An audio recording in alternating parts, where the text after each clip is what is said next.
Okay, from the top. Welcome back to Wuchang, everyone. I was messing with audio stuff because my audio was really not coming through. I didn't really realize it last time I was streaming, but apparently the game's audio was more or less non-existent on stream. Like, you could barely hear it at all. And I didn't even realize that you all couldn't hear it. I have lowered it just slightly, but now, at least it would be in the background there. I might need to adjust it depending on how far we're going. So, we'll see.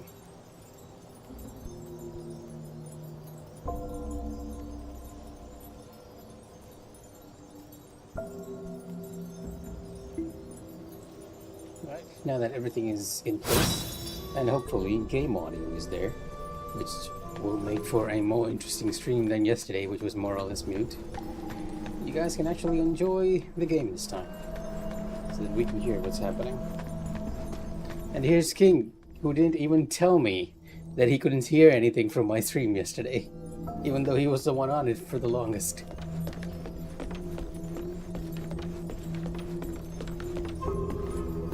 The old lady has moved on.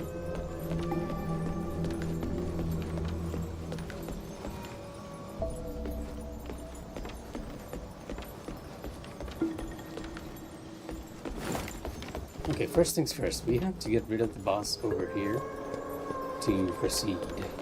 But I want to take a look at what his weakness is. I don't think this boss actually gave you... Oh wait, he does give you an item. This. Does he have a different set? I'm not sure. He does.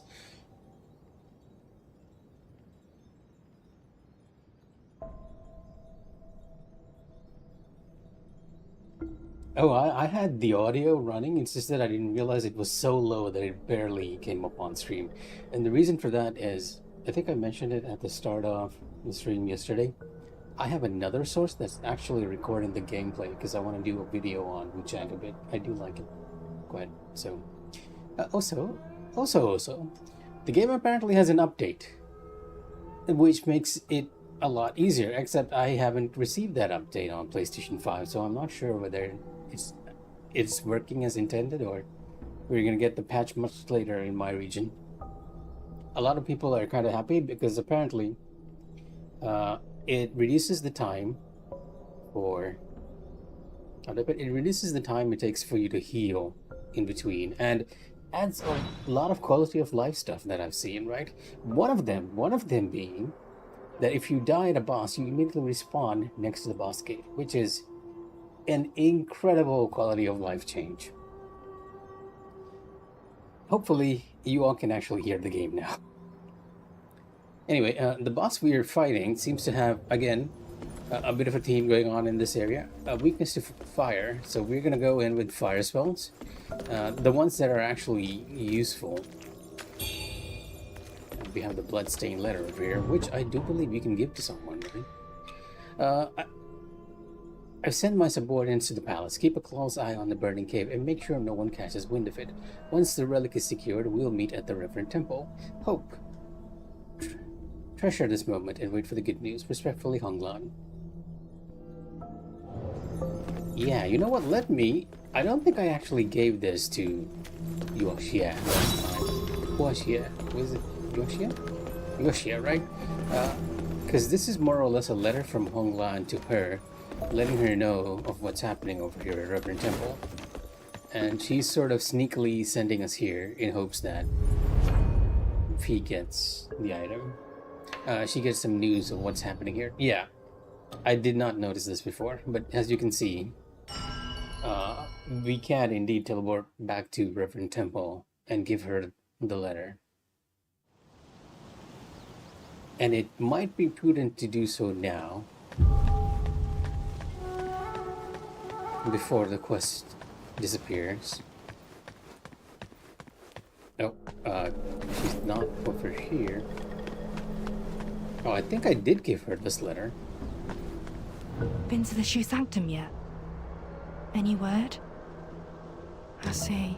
So that's what became of them. What's your next step? If you're leaving, stay clear of the Tang Emperor's palace. It's dangerous out there. Don't want you caught up in the chaos.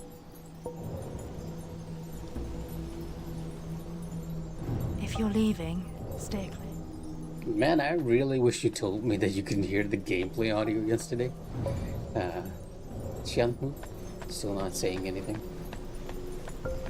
It doesn't seem like I missed this quest, because I did get that pendant last time as well. Anyway, back to the Shu Sanctum and actually deal with the boss. I'm gonna try and see if we can learn the moves enough to get a no-hit here. So if I get hit, we're research starting, and I'll know whether we have the patch if we immediately start next to the boss room, right? To be fair to the game, compared to other Souls games, I feel like the run back to the bosses in this one is considerably shorter, right? There's always seems to be like a really close by shortcut that allows you to get there almost immediately. Don't want Lotus Flame, that takes way too long. I know you can get a backstab on this guy, so Echo of Dutanga is more or less a given.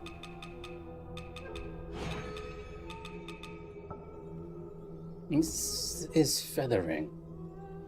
Let me look at your stats again. You have high resistance to magic and feathering, but you do not have this slash. So if I want to be the most effective in this fight, I'll actually have to use the long-handed sword, which is okay with me, to be honest. No, DS3 did not have close bonfires. You definitely had to run past a lot of enemies. I feel like this is really a case of not understanding how different these games are.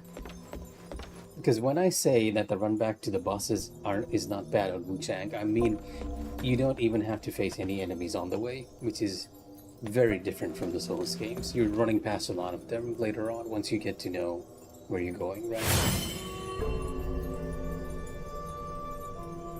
That's not the case over here. You are not running back.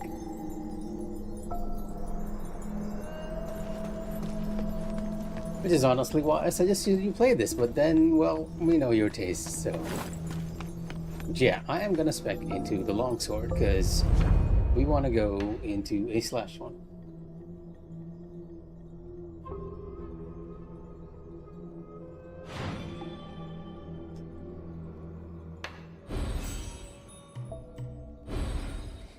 Sometimes I wonder about you. Sometimes. Slash... Yeah, most... Actually, let me take a look at our weapons. Oh, giving us... Oh, wait. I didn't mean to use that. Giving us all our upgrade feathers back, interestingly enough, into our inventory. I feel like we might be updated, because that didn't happen before, right? Anyway, let's take a look at our longswords. Agility, strength, agility, strength. Lashing whip. This, I believe, is everyone's favorite, the lashing whip. Stab, slash. Yeah, these weapons are definitely the way you want to go for slash. Axes are surprisingly on the blunt side of things, but there is a few axes which are balanced.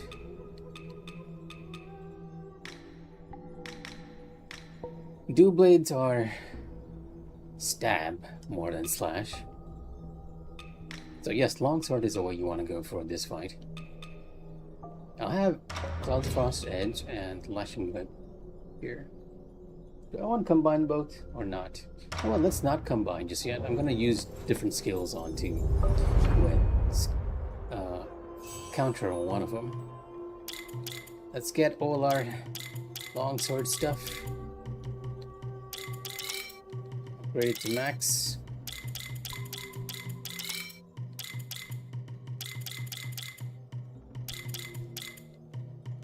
Okay, let's take a look at the notes. This is 5th attack gives you Skyborn Might. 3rd attack allows for Clash.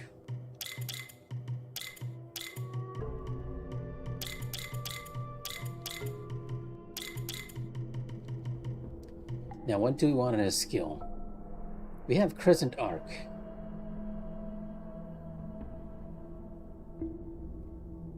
to trigger Shimmer. Use with Skybound Might for greater power. Say wait the opportune time to avoid the enemy's attacks from the. Interesting. Like this has a backstep, right? But doesn't really seem like anything like really good at the moment, unless you're looking at this. Enables you to chain a light attack after Crescent Arc first attack. Adds a second arc attack and strike in all directions, dealing high damage. So the attack on this skill is actually coming up from the follow-up here. But I kind of don't want a backstep though, all things considered.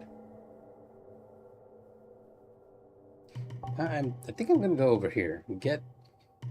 Although, yeah, I think this is actually a feathering or base attack, which is not ideal for this boss. So we will be going with Crescent Moon. Inflicts burn, and it grants you a third attack. Yep, that is indeed what we're gonna go with. Instead of Blink Kick. It's gonna get the nodes in the tree. And then we're gonna get Sword Counter, because Sword Counter is honestly very broken.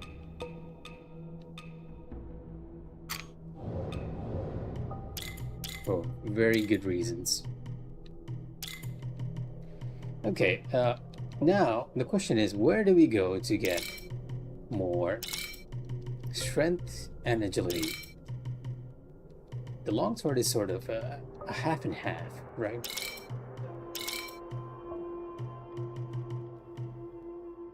If I had to make a guess, Twin Blades is usually where you get agility nodes, right? Like here you see a lot of, and axes are where you want to get the strength one. But spears, they support both, which makes spears like the best, the balanced pick for long swords.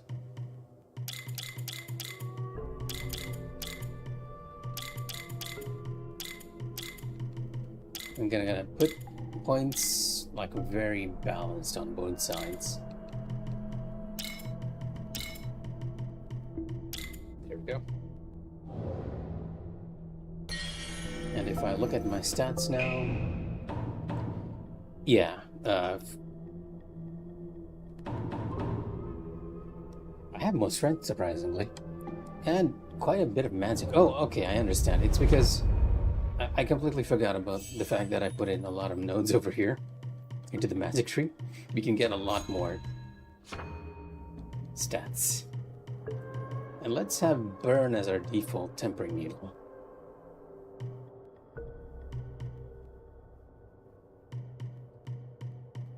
Because these guys are weak against burn. Anyway, let's fill up these nodes and get as many stats as we can.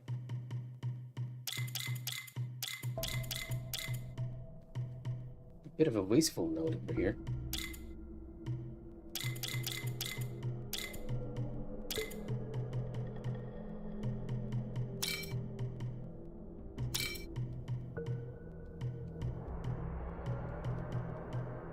Again, it's giving me more strength. I might just want to put the rest into dual blade. I still don't think we're gonna balance out our stats, but hey. It's ought to be a good spread. Oh, it's actually pretty balanced. It's 56 and 58. Not bad, because Cloud Frost actually scales equally among both. But Lashing Whip scales more with agility, so you kind of want to balance that between the two. Now, we're not quite done with our setup over here. Because we have to slot in our Benediction Stones. You will definitely be taking Potency and Clashes because you have the counter. Getting Skybound Might endows your attack with Life Leech for a very short... What? You can have healing with Skybound Might? That is amazing. Did I not get this last time? Or did I have this all this time and just never realized it? They also seem to be... Oh, this is a set. Interesting. And this is the final one of this set. Although I'm not sure whether +1 and +2 works. Yeah, it doesn't work. because it's just showing that the set effect is +1 and +2. So I'm gonna put on the +1s for all these, even though they are weaker. But yeah, the golden glow letting you know that, hey, you got a set bonus. I think this is the first time I actually got it on a weapon.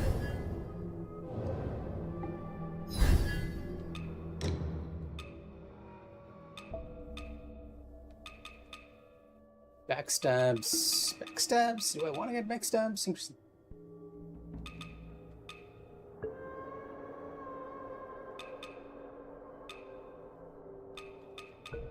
Increases damage though, full health. Let me see if I can make a set with this, right? This is a little fist. Do I have anything else with little fist? Increases voice break well up. And finally one more with little fist.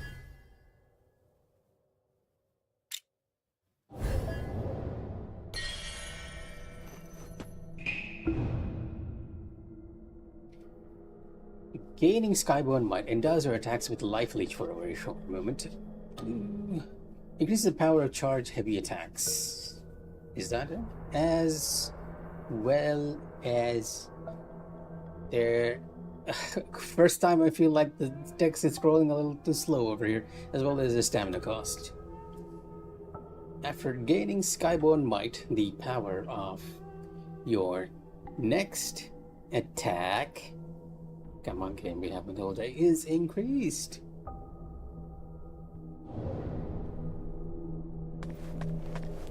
You want to buy a cheap RPG game? What can I recommend to you that is a cheap RPG game that's on sale? That's usually on sale, right? Have you played Trails in the Sky? It's an old RPG. Really recommend. And yeah, if we get hit in this fight, I'm just gonna restart. I'm gonna try and learn this fight. I don't think this character is overly difficult, though. Liu Bingzhang.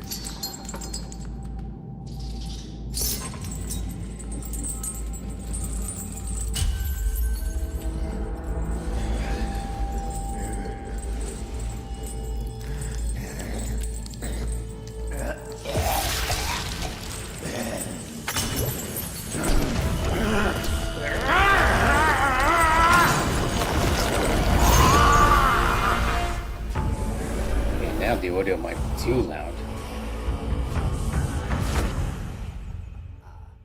Trails in the Sky.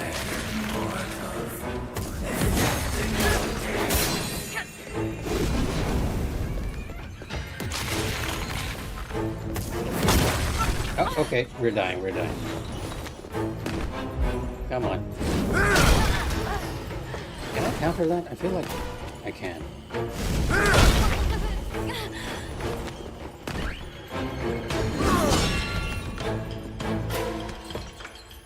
So you'll have to kill me through the counter.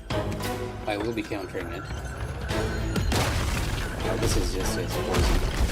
I can just easily walk around.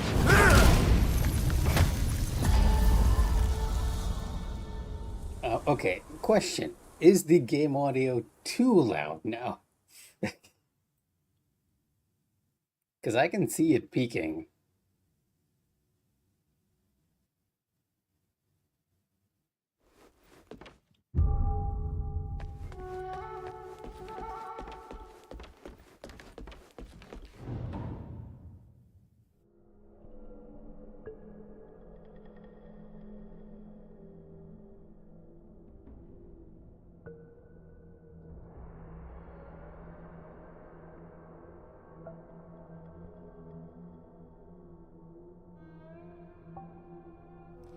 And I forgot to actually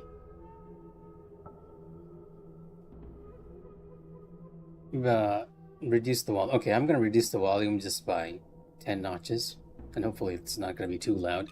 And I kind of forgot to put in the additional spells, which is not very ideal. For that, you know what? You are actually quite nice to have. It feels kind of cheap to have, but nice to have. I'm gonna have the flame spells there as well.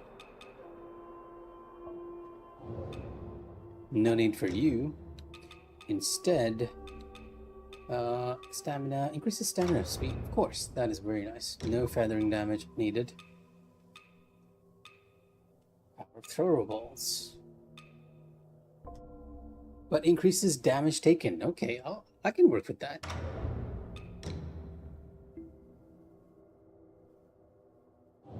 Why do I even have this equipped? It's not. I kind of don't care about the souls I drop, but I still have it equipped. Disciple skills increases your maximum stamina, increase the power of weapon skills.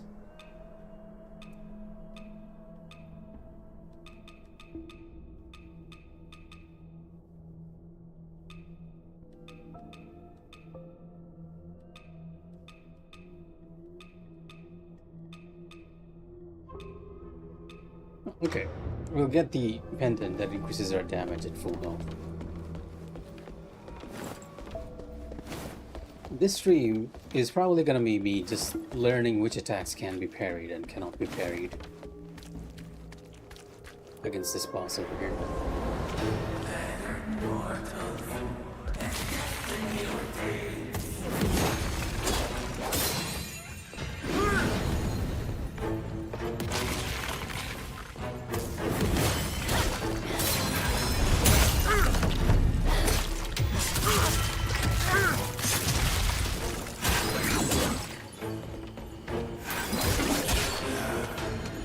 Oh my god.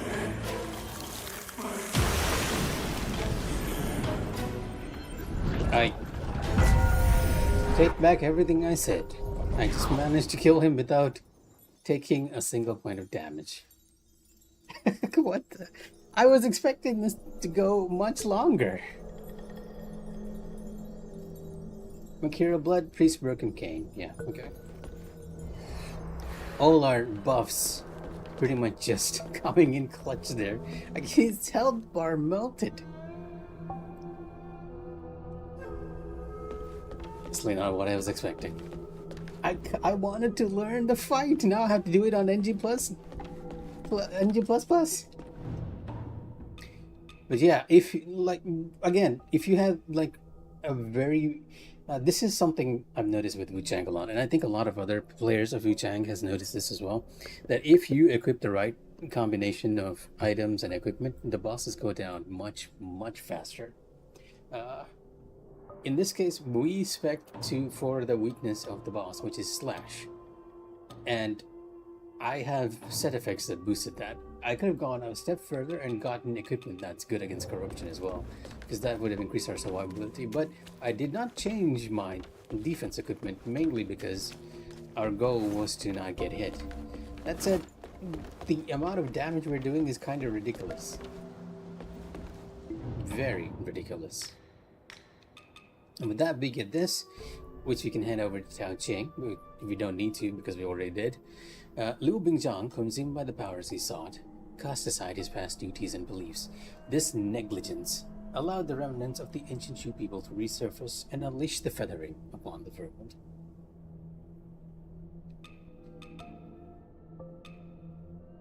A blend of red mercury and blood, pulsing with unnatural vitality. So last time, this is the item that helps Neon, Neon's brother, recover. This time, I'm actually not going to give it to Neon.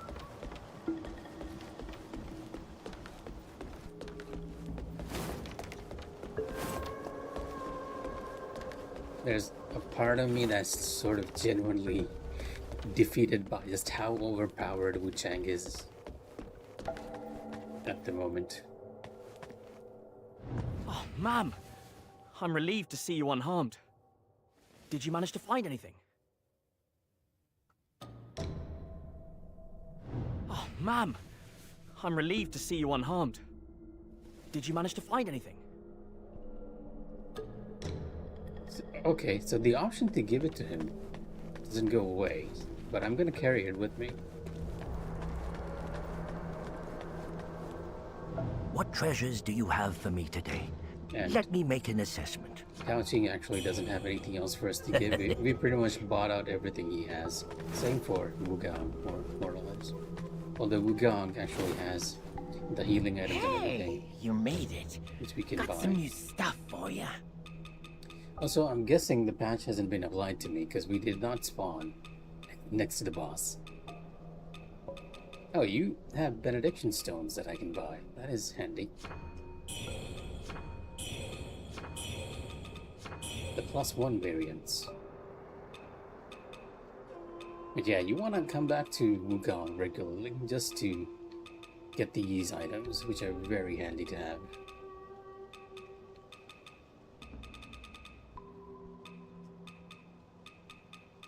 Come back soon. I will. Wukong. And with that, we will once again, ironically, you know what? Let's go with this build we have right now. It's working real fine for us. The one thing I'm gonna do is maybe use one of the... I feel like I've used the spears quite a bit as well. I'm gonna use this one-handed sword, which I haven't used too much. The one that's based off agility. Also, give me a second, I'm getting a call from work, unfortunately.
Oh, thankfully, that didn't take too long.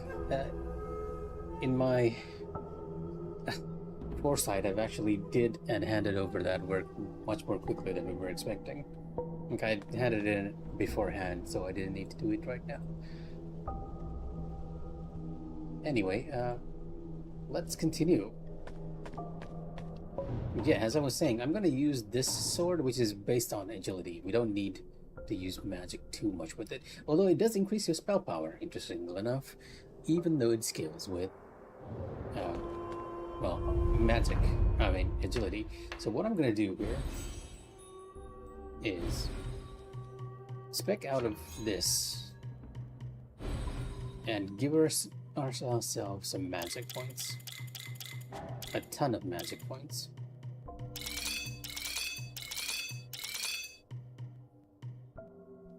A bit of a satisfying feeling there when you hear the little da-da-da-dum, da-da-da-dum. So now we've boosted our magic, and we're gonna get all the... Oh, I think I might actually need more points. Okay, let's go back. Let's respec out of that magic tree just for a second, because we want to get our one-handed sword to +10 as well.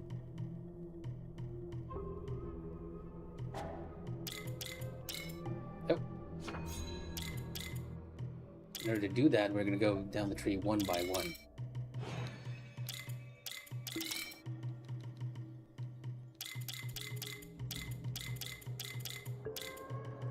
That ought to be it. Weapons at +10. And do I want another skill? Spinning kick is kind of fun to use on the one-handed sword. But I want to try out the Zephyr attack. Yeah. So we're going to learn the Zephyr one. Better than Flickering Blade. Flickering Blade is such a terrible skill.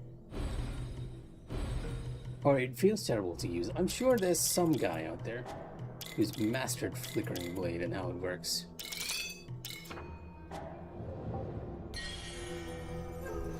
Okay, now, where are we going? We can go. We can talk to Neon and hand over the mercurial blood.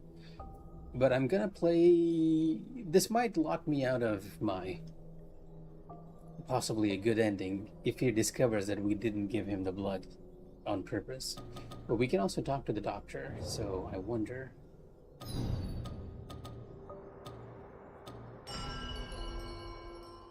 After beating Liu Bingzhang, you can use the Shu Sanctum key to open the passage underground. That should be our next location, right? Because every other place has more or less been explored. Is the doctor outside? No, he is not. He's probably inside. On the second floor, no doubt.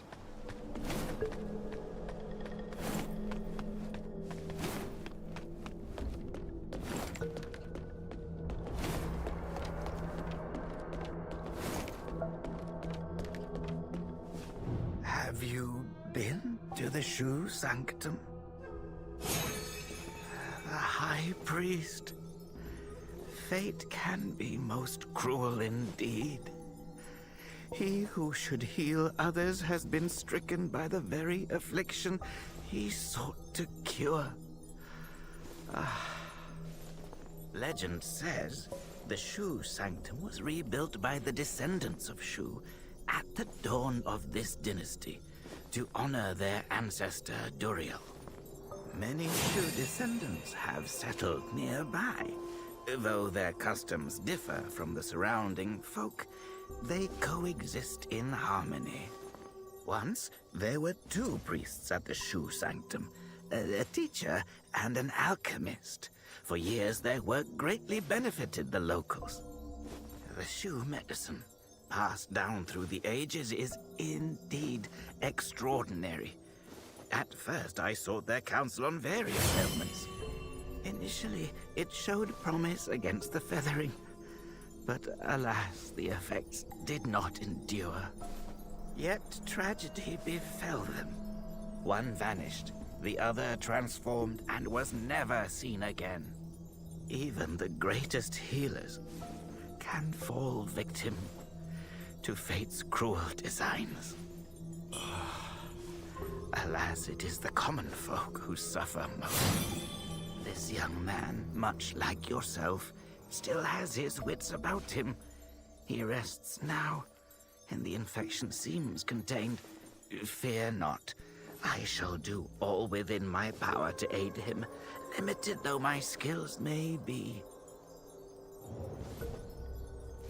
This young man, Yeah, this young man is actually the old woman that we met's son, and I believe Neon's brother.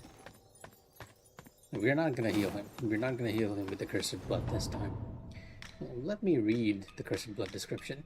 A blend of red mercury and blood, pulsing with unnatural vitality, almost as if it's alive. Its owner, consumed by red mercury, shares the same fate. Not only has appearance faded, but even the name Liu Bingzhang has slipped into oblivion. Liu Bingzhang seems to have been one of the guardians of Shu, who worked along with the brother, and I'm guessing at this point, but if you go to go underground into the passage, you'll actually find what seems like a corpse who has the same mask as Liu Bingzhang had, who likely is his brother, but there's no confirmation of it, unfortunately.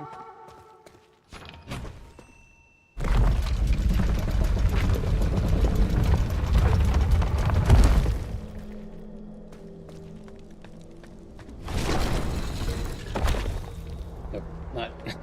I think that happened last time as well. I thought by opening we sort of made a little door or something somewhere, but that was not the case.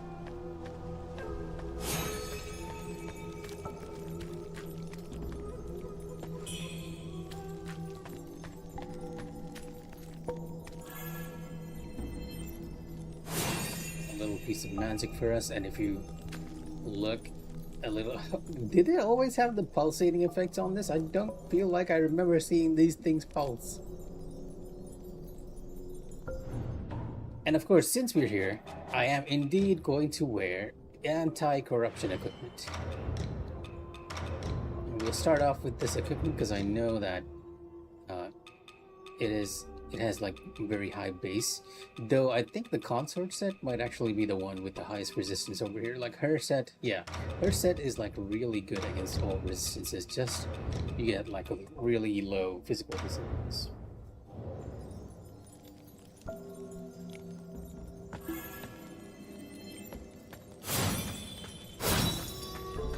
Yeah, you can already see the corruption is sort of starting to seep in.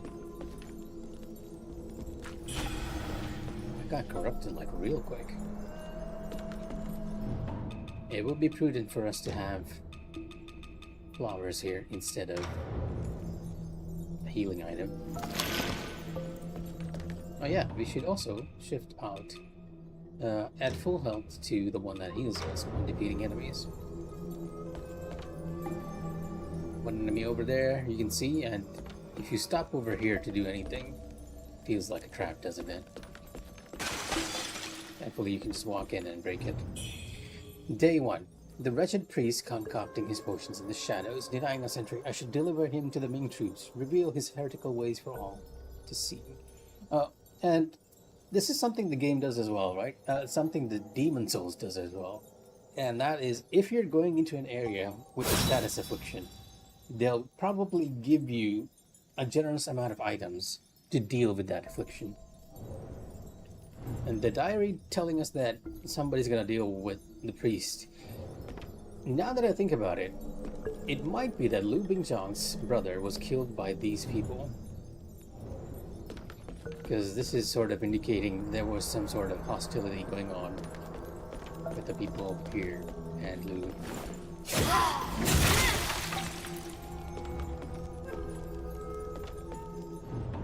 Let's switch up our spells a bit.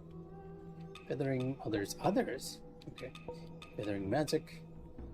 You know what? Let's use thunder for a bit. I haven't used thunder in a while.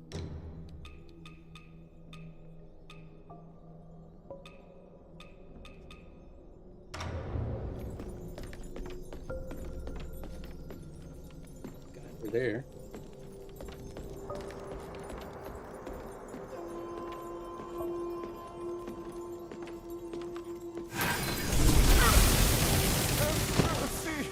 Wow, okay.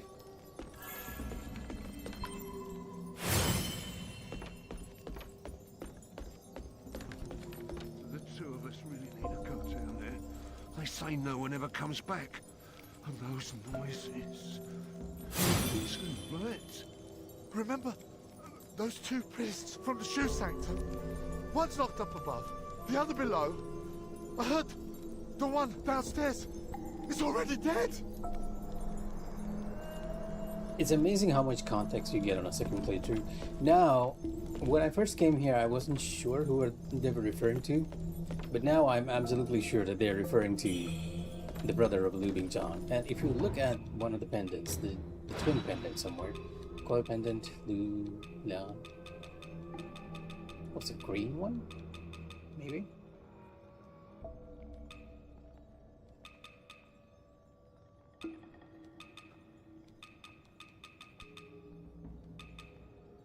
Okay, not getting any idea from this. Let's move on over here. Twin lions. Ah, this one. This is the one that's actually talking about the two. Once there were two priests at the Shu Sanctum, one a teacher, the other an alchemist. For years their work greatly benefited the locals. The alchemist is the boss we defeated upstairs. And the teacher is probably the priest downstairs who was killed by someone because they thought he was a heretic. Well, in truth, he was actually trying to cure the people.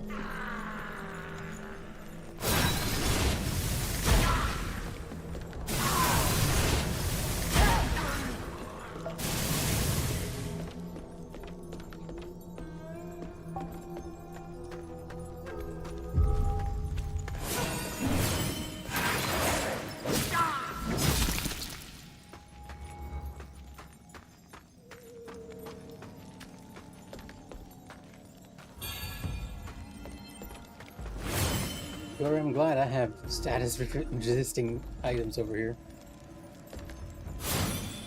You know what? Let's eat a fixed origin pill, which further increases our resistance. I do have a bunch of them around here somewhere. Yeah, we have 58. Might as well use it.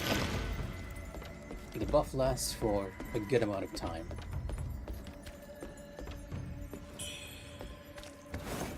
Again, the game providing you with items that will help against poison. This time against blight, because you're gonna run against enemies that shoot you with blight just momentarily.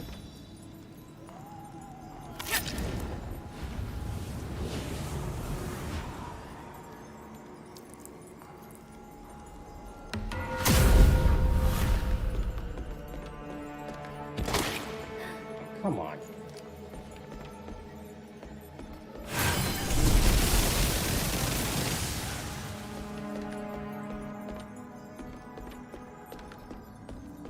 This way, I do believe, is a dead end.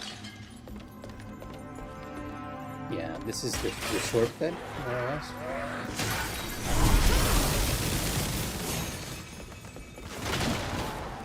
The rest didn't attack there.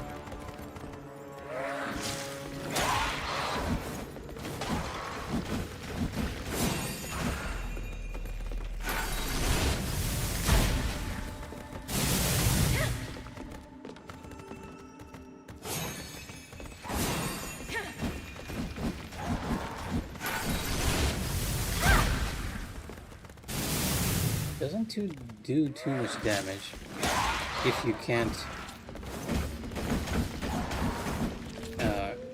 get him from the explosion, so that spell is kind of weird.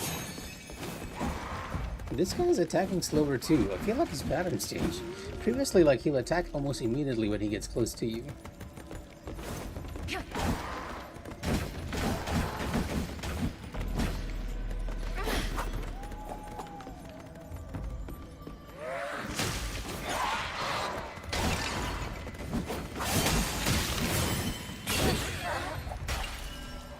Kind of got tired. In a way, it made him like really predictable, right? Because you could immediately just go close to him, dodge, and get a Skyward Light. And since he's weak to magic, you could then just pummel him with magic.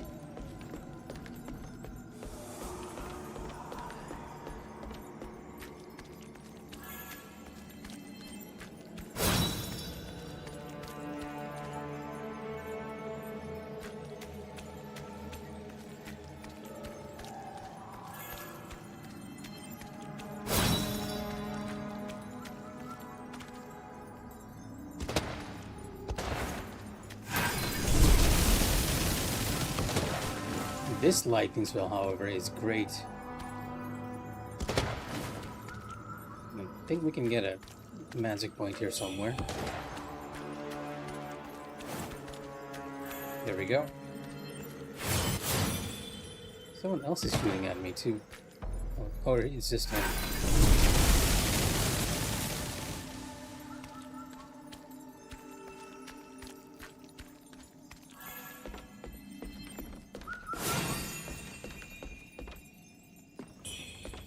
Giving us our lashing whip plus 10.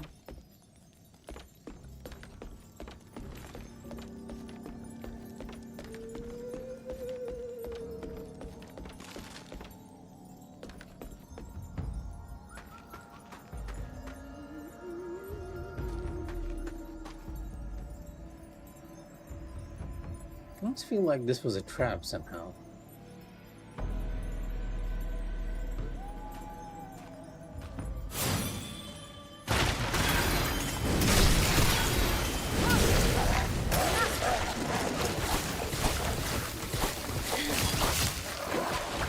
Okay, that was a trap, because there was like 2 enemies in one.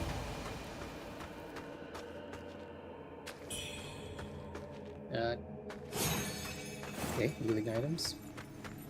It's been so long since I went to this location that I don't quite remember what's where and where you can take stuff. A lot of it is just healing items with the new enemy type right there. We need to... I guess we can do it with the longsword. Or he can just die, that works too.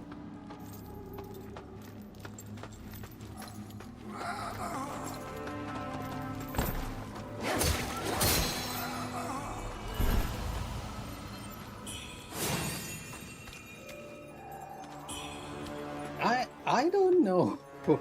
I really feel like Engine Plus is a bit unbalanced. We are doing way too much damage here.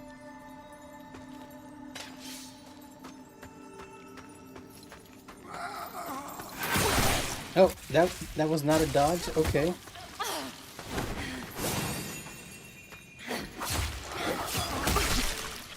again. Got a feather from it too. Wait, how does Icebound escape work? I thought that was a dodge. It goes... It's... How is that an escape? You're going forward.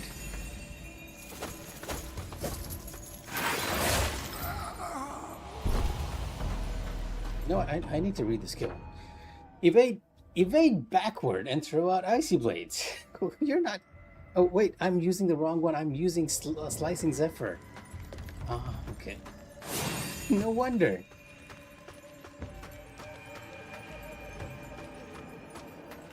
Does it have alacrity? It doesn't say anything, just a backward evade.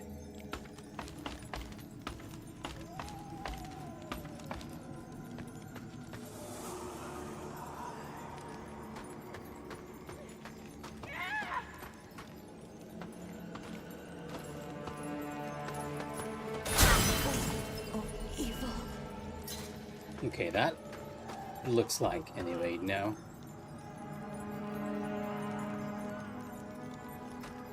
Almost sort of implying that this lady was stuck in these flesh amalgams and she managed to get out. Oh yeah, here's this guy. Oh, you're gonna love this guy, King. Like, he's just dancing away, twerking the days away in front of a skull. Why he does this, I do not know. But he's apparently loving it. And you gotta kind of give the devs props for giving him a twerking animation of all things.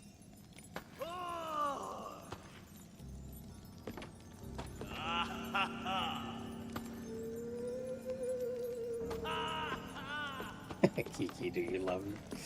Oh.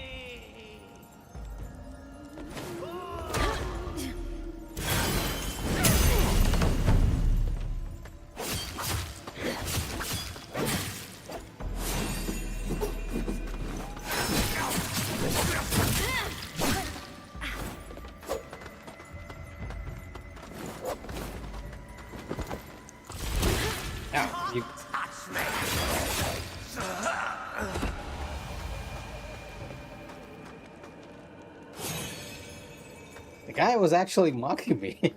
I got annoyed. I just hit him in the face. I was gonna complain about the kick, and then he did. Okay, there's a trap right there. I was gonna complain about the kick, and then he started mocking me, and I just slapped him silly.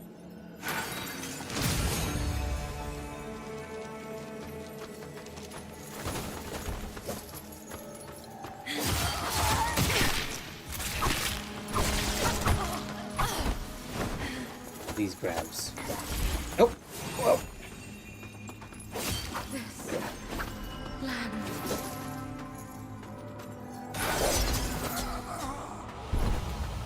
That is a good skill. I'm not sure if it has invincibility, but it does a decent job. Shortcut?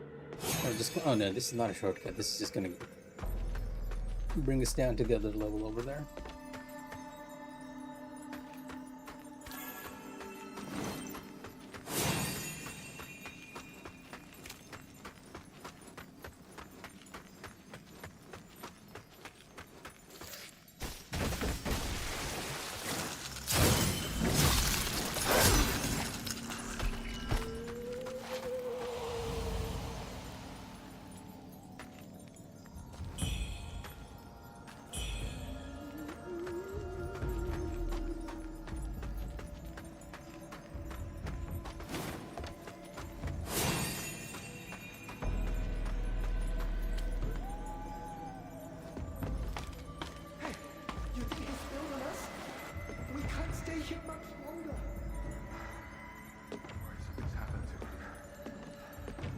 moving.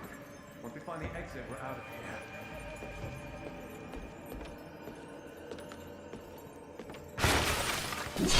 Oh, what? All the things to hit me, sure.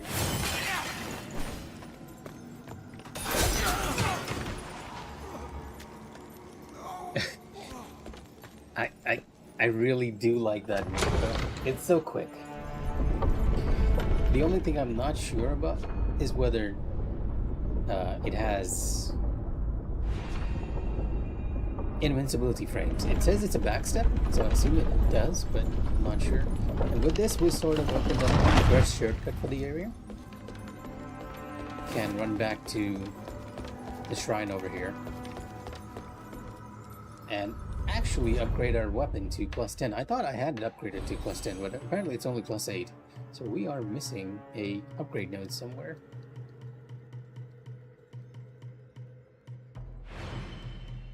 Oh, no, we weren't missing a node. We were just missing that. I'm gonna go down this way again because there is an alternate path you can take by taking this item and actually falling down. Will drop you in another area. This is the platform where we got the lashing whip.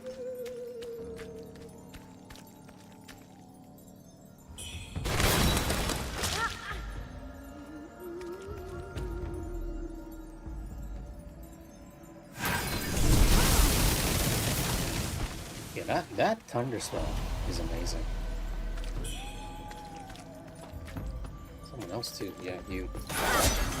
Let's take care of you. You are the more one to deal with.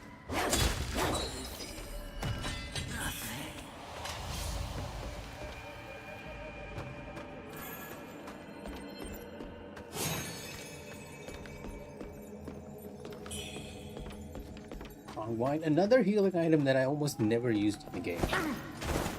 Oh dear, that startled me. He missed, but it startled me quite a bit.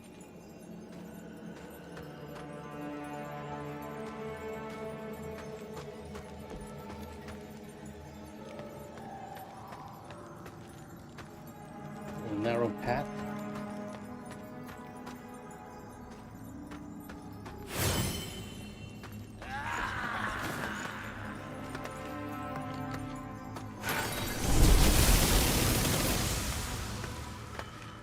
Very overpowered.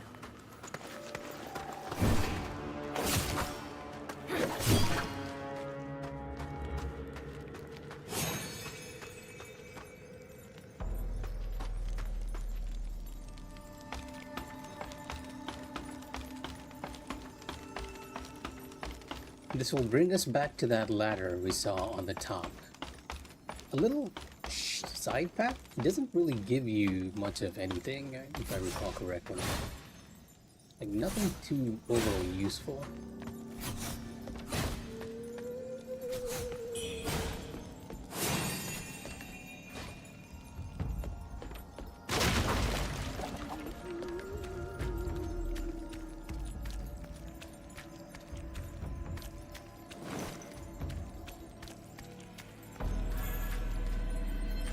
I wonder how lightning works on these guys. Not too high. I think I just made them mad.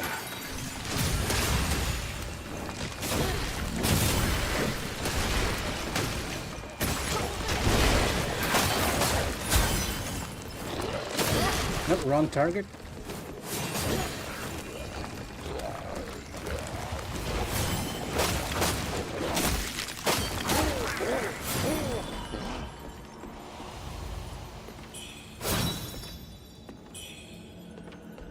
Okay, it's not often that I'll actually criticize Wu Chang. It's not perfect, but one of the things that I really solely feel when I'm playing is that Wu Chang actually has a soft lock on to enemies, right? In this case, for that specific monster, she will always aim towards the head of the monster, which is actually not safe because that's where the arms are flailing. Even if you're behind her, if you're using something like the one-handed sword, which has a bit of movement to it, she'll slowly make her way to the front and get you hit. Not ideal, to be honest.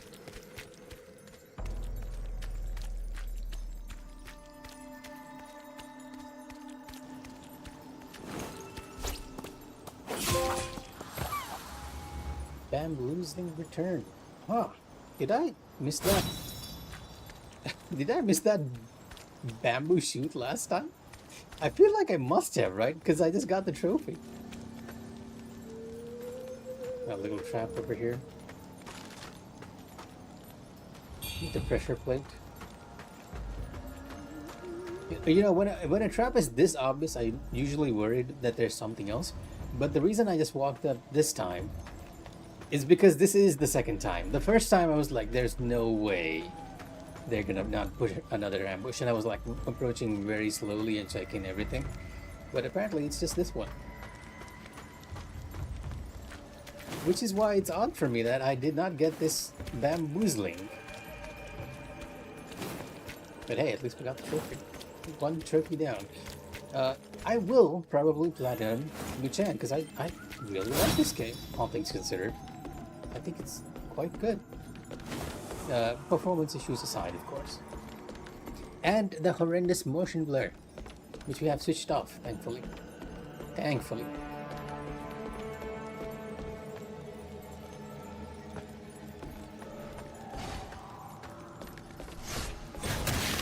Ow. Great timing, Mikh'a. Great timing. Yeah, this is bringing us to this item over here. The Drachholech Pendant. +1. We found this last time as well. Slightly reduces damage taken and prevents beast rolls from making you flinch. A very useful pendant to have if you're fighting enemies that roar and stuns you. We have a generous amount of healing still, so I'm not gonna bother with resting at the shrine. Pretty sure we can make it to the end of this area without really having any need to use it. Especially since each time you sort of unlock an elevator, which brings you back to the shrine, more or less.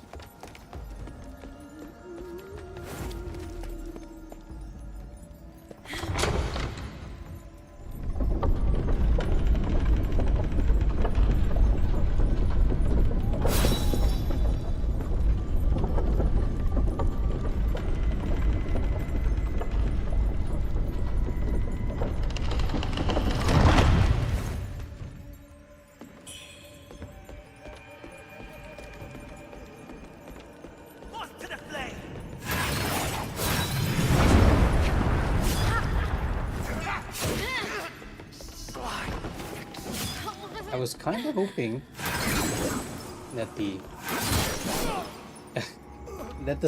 crescent slice would toss both of them up in the air. I wonder if it's programmed to only hit one enemy and not both.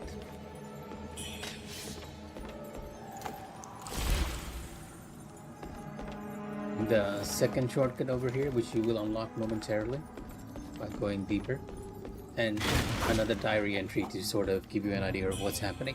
These insects, fierce, venomous creatures, yet we must hasten our task. Remove the treasure. The rebels watch on Cloudspire. Their return is uncertain. Remove the treasure. Like, what treasure were they searching for? Like, were they kind of looking for sources of red mercurial blood to help them become invincible or something? As much as we learned from our first playthrough, there's equally a lot of stuff which we have not figured out. Another little area you can fall to.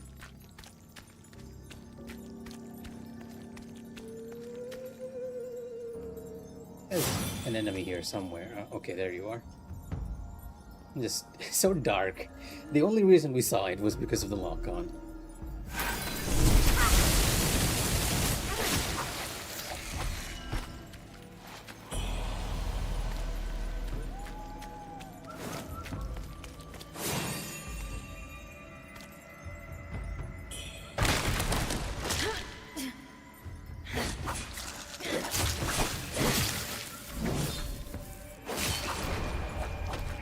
We got blighted. Okay, this is dangerous. Blight is a lot more dangerous than the other form because it reduces your maximum HP.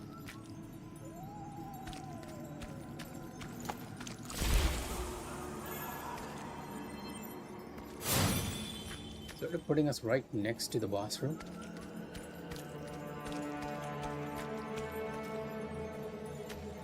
Let me over there.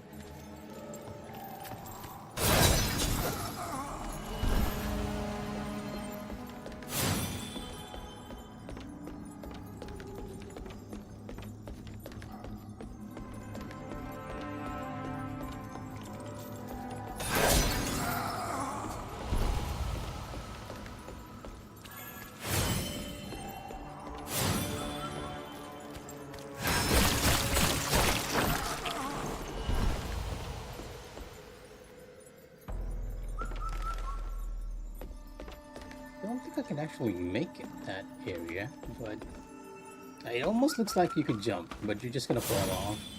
Wu Chang doesn't air dash, so you'll just fall down.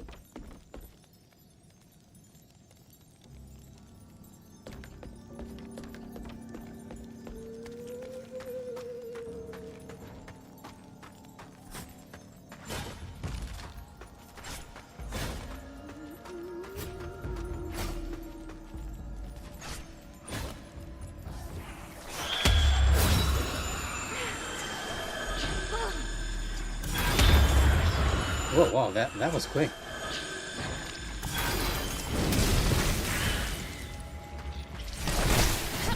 Ow.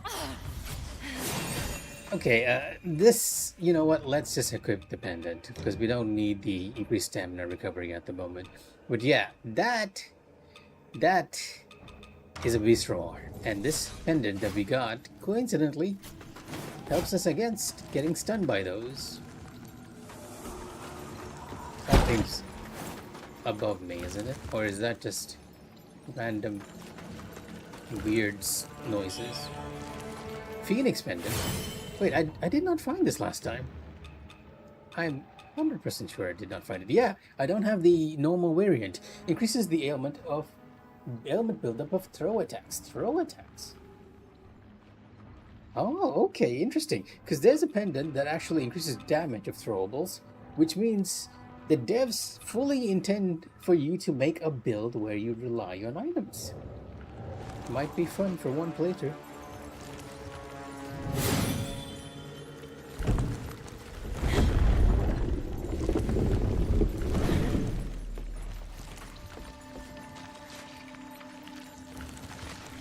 Squelching sounds. It's right up in my ear. Bit uncomfortable.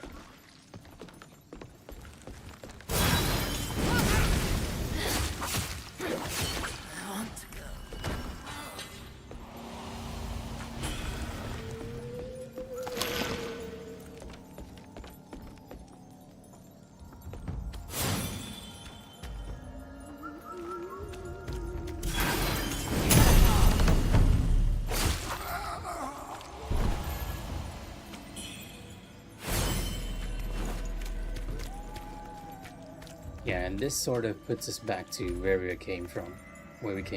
If we go up, we will meet that little area where that insect tried to ambush us.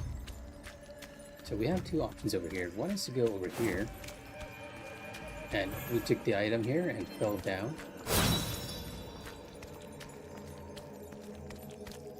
Could be a ladder here too, yeah. This.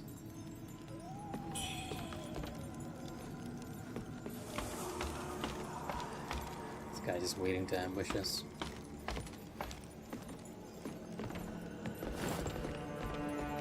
What am I locking onto? Excuse me?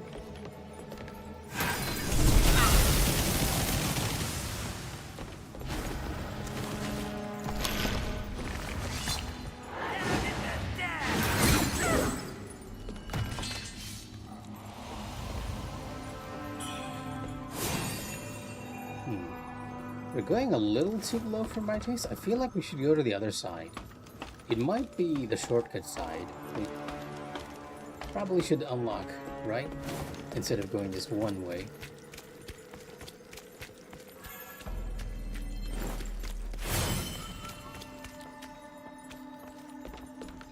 Oh wait, never mind. I thought we could climb up here, but that was not the case. This is where we fell from up above when we took the item. So in the end, the game was actually just funneling you down that one path. I have to remind myself that despite how Wu-Chang often likes to loop back on the level, it is linear in the sense that you need to go down a certain path to proceed.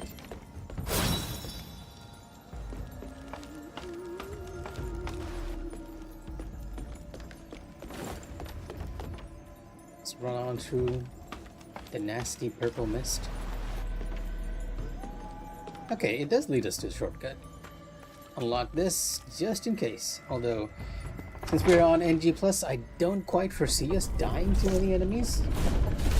But the game has proved me wrong on that countless times before, so better safe than sorry. Now, each time I say that, okay, I feel very overpowered in NG+.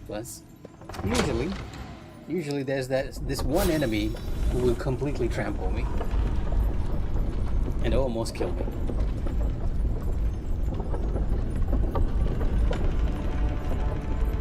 Yeah, I'm writing it back down just because we have to interact with it to unlock it as a shortcut. What is in this destination? Just bugs? Is fire better or lightning? Because I don't feel like lightning kills, but fire... Well, we needed more, but it did definitely kill it. More than one skill point. Gotta keep an eye above and against those two.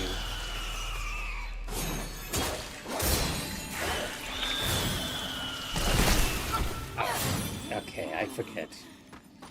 You guys explode too.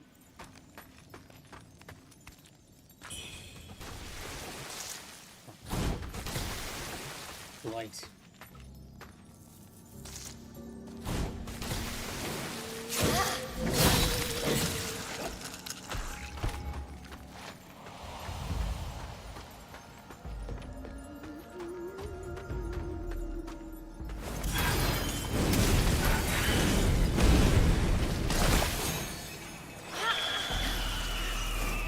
Yeah, we didn't get stunned this time, which is nice.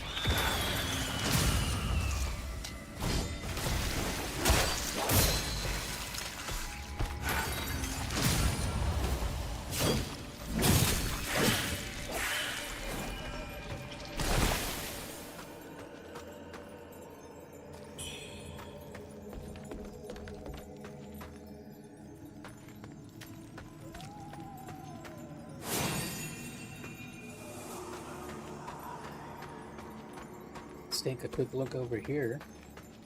Make sure we didn't miss anything. An enemy above.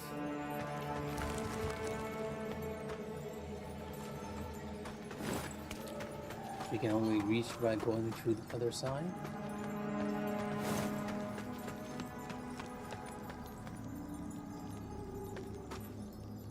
Okay, yes, remember what I said before, that I think the guy's brother is down here. Like, this is probably him, right? It's not too clear, but he's wearing the same boss mask as the boss itself.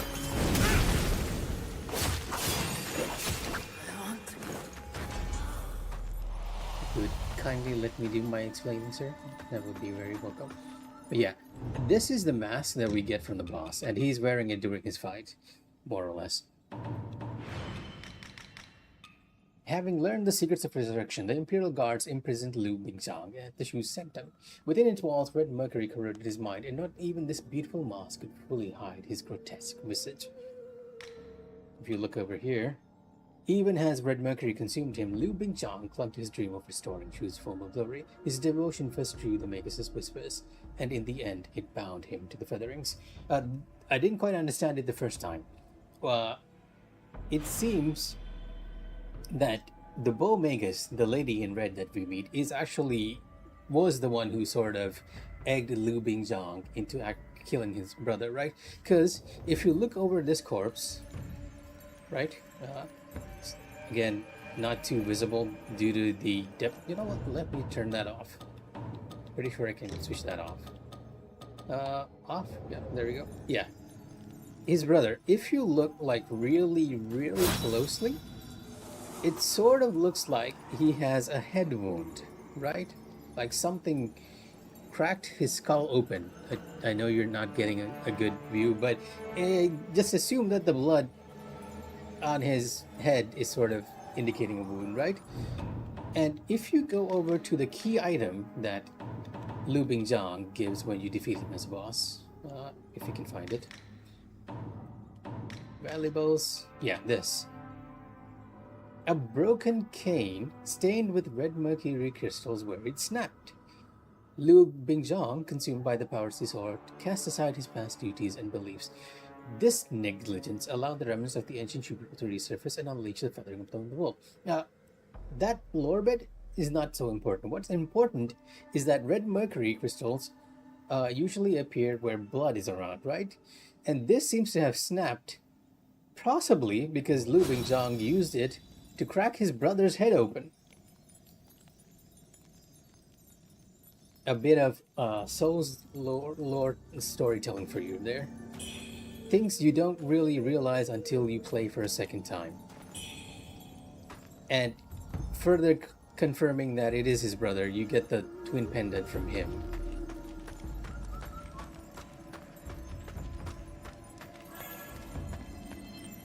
Oh, yes, look at all these items. It definitely couldn't be a trap, right? Right? We wouldn't have any insects somewhere on the ceiling trying to drop down and kill us. But quite honestly, I'm locking onto something else entirely, so not sure what's going on there. But yes, that is a trap, in case it wasn't obvious. Let's get ourselves a magic point and trigger the trap. Come on. I don't know where you guys crawl out from, but I know you guys do crawl out from somewhere.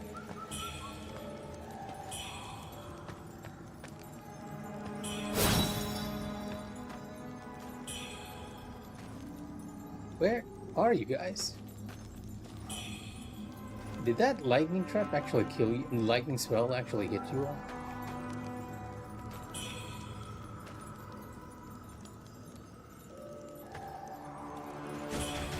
Oh, there we go. And then if you look back... Oh! Wow, okay. See, this is what I said. If I did not take that elevator, we'd have to walk all the way down. The most unexpected enemy always gets me. We even knew it was a trap. We knew they were coming, and they still managed to knock me off the bridge. Which didn't happen last time.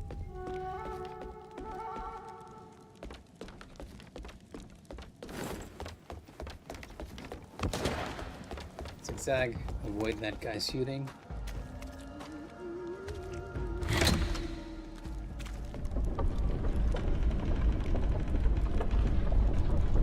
Gonna have to wait for a bit because the elevators in this game are a bit slow. Well, not too slow, things considered.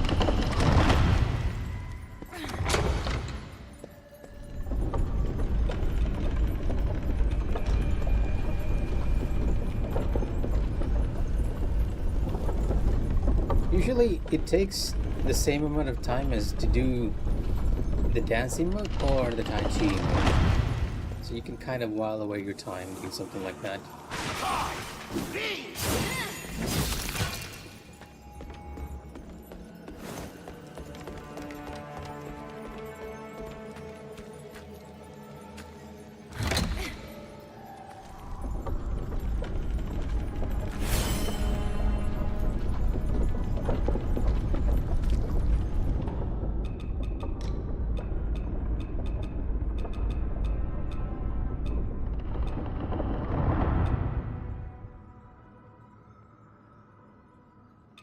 Here's a lightning spell we didn't test.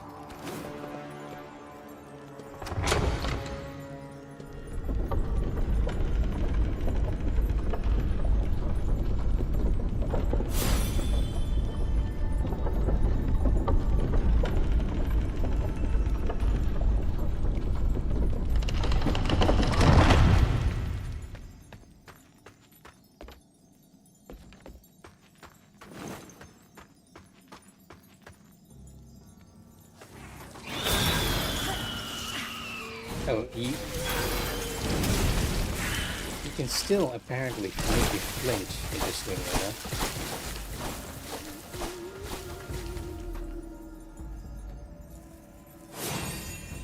Can I take a point? Thank you. I want to test out this other lightning spell.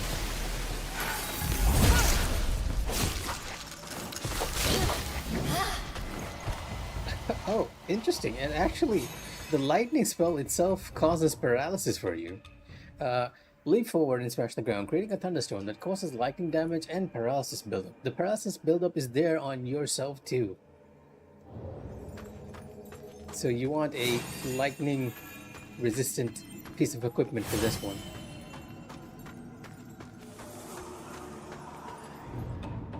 And consume one of those fixed origin pills again. Oh, boost lightning mitigation. Interesting.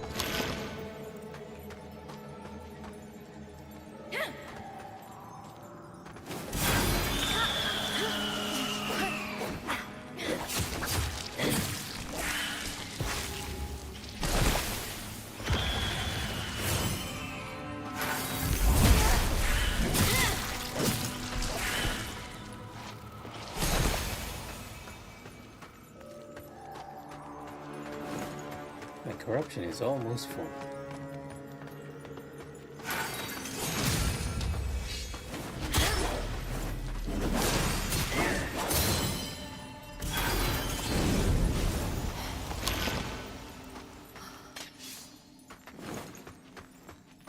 Okay, let's be careful of these guys over here, because honestly, dying to a bunch of spiders is not on my bingo card.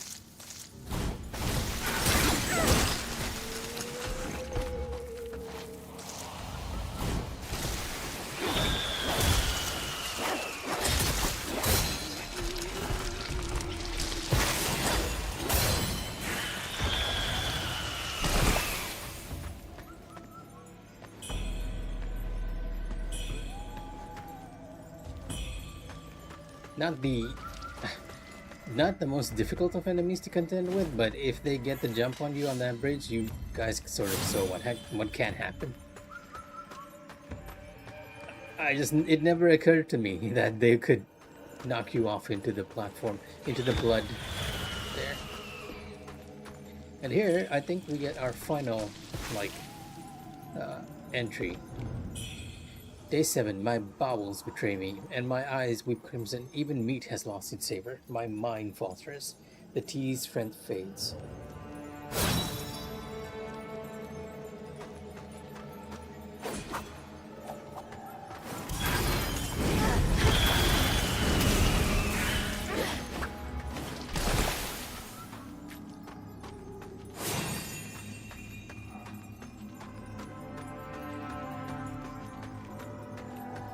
That's the way we need to go. But we have one item we can get, and that guy over there sort of just waiting for us to... Okay, I need a magic flower somewhere. Where are you? Give me an extra point of magic so I can deal with this nonsense.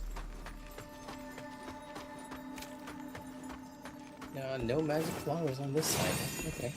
You know what? We got it just from time passing. That works too. So we can lock onto it. Once we find it, that is.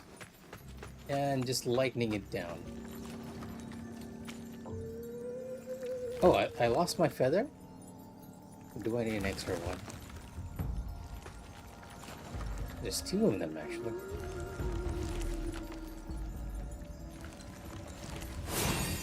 There we go. Thank you. I am losing my feathers. I'm not sure why, though.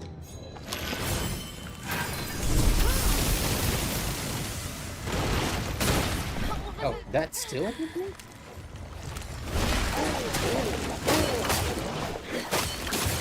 Yeah, see there? Wu-Tang will slowly move towards the front.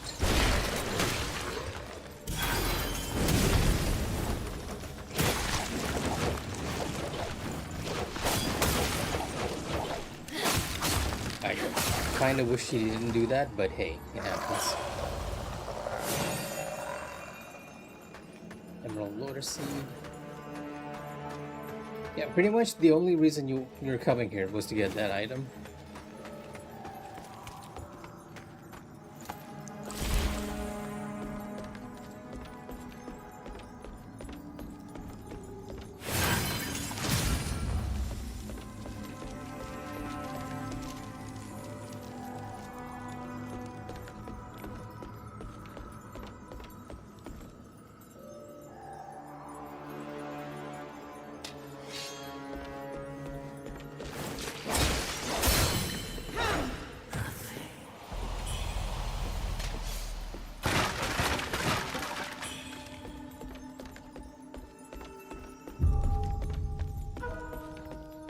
And with that, we're out of the underground passage and into the bandits' cave.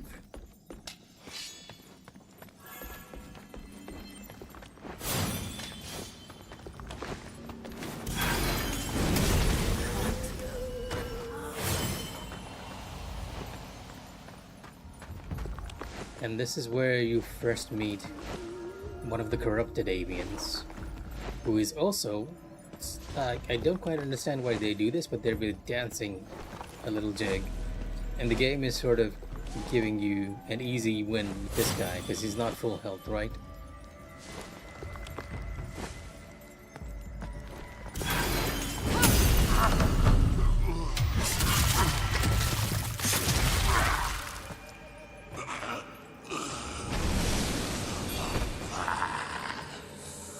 In hindsight, it might be actually one of the bandits transformed into the avians, and he's sort of horrified at what he has become. If you go further on, you'll notice all these talismans, letting you know that, hey, this is where Huan Jie's friends or other Taoist colleagues died. The stars above dance their endless walls, painting the heavens in cosmic hues. The incense burns clean, the altar shines bright. Dharma's realm glows with divine light.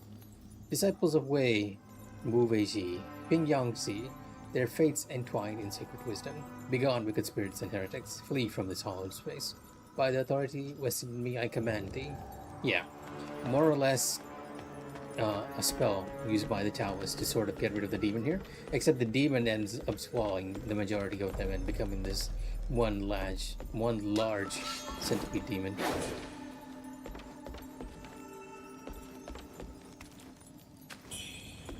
And this is the final diary for the area. By the gods, I feel invincible. And the last thing he says before he dies.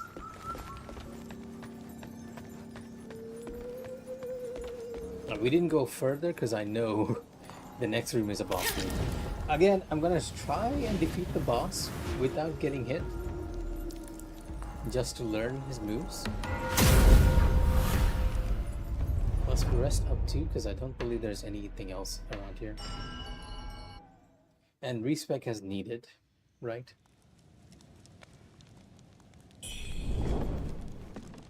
This boss is the centipede demon, so we want to take a look at the centipede set, which I'm assuming is more or less the same amount of same defenses as the other one, and he's weak against blunt, the axe. A very surprising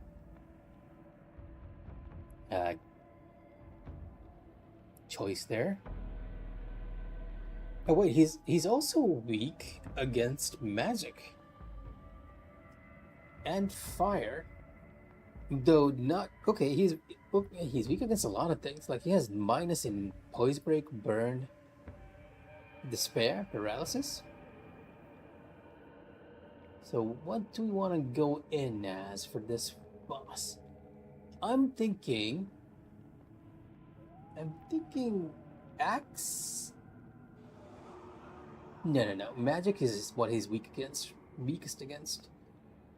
But magic attacks don't usually inflict poise break. He has low paralysis resistance as well, but paralysis isn't too good on enemies because all it does is really reduce the amount of damage that they're going to do to you. And our intention here is to not get hit. If you're getting hit, we're restarting the fight. Magic lightning. Magic is good. I kind of want to go the poise break route for this enemy. He's a bit slow. But the axe is not good with magic. Like, mitigation-wise, magic seems to be the one that's going to do the best amount of damage. Unless, okay, I get it. Unless we go fire. But if I use fire, I can't use poise break, which is unfortunate. Like, he has minus 29 in fire, but minus 31 in poise break. And I do like my poise break. So you know what? We're going to do slightly less damage, but I will go with axe. Axe and fire might work well, right?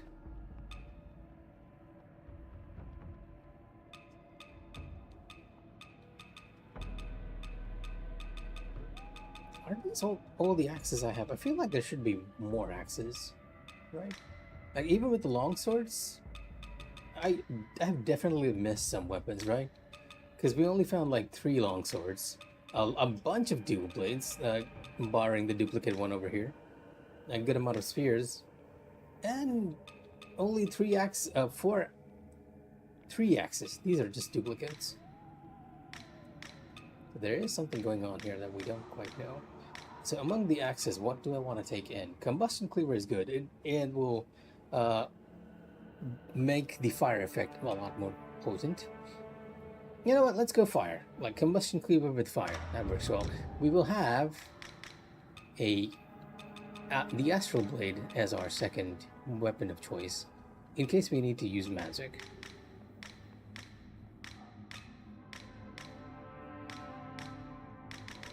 There's my one-handed sword.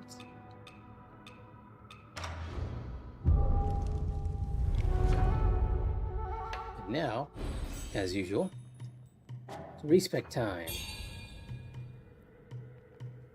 Do you want to keep the magic set? I mean, we are using that, so might as well keep it.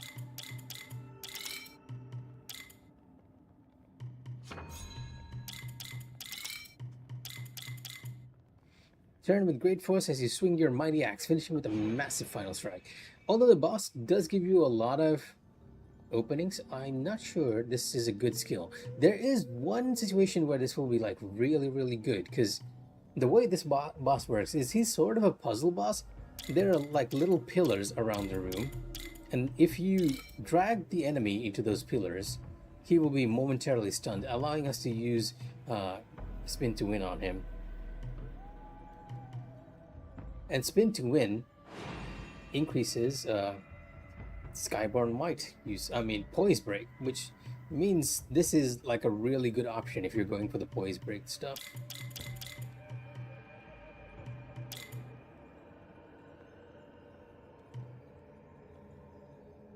Resilience. A better option for human enemies, because vulnerability usually means human enemies. They get flung a lot easier. Rampage, one of my most favorite axe skills during my first playthrough, because Rampage is pretty much just a heal for you.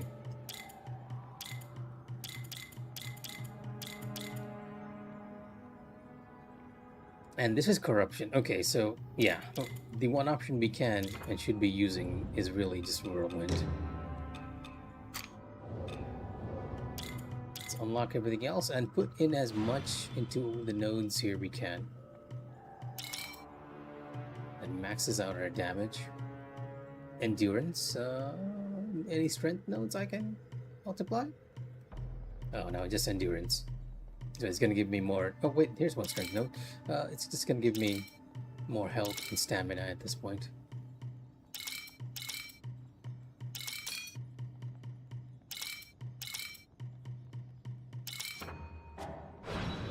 Let me check our benediction stones. I wonder if I can make a build that increases poise damage.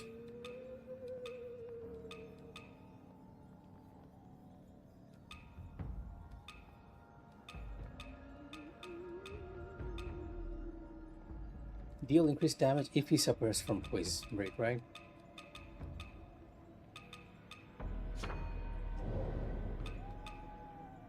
This does not have a set effect though. Interesting. Obliterate, obliterate, stamina, frostbite, burn, corruption. Poise break build up. Yeah, there we go.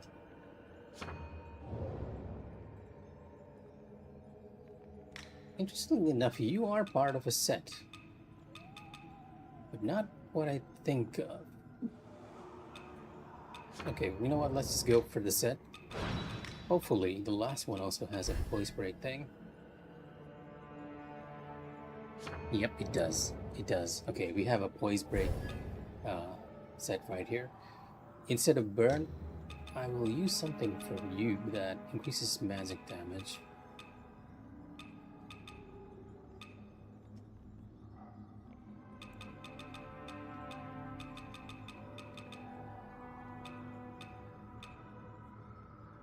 If we have one, I assume.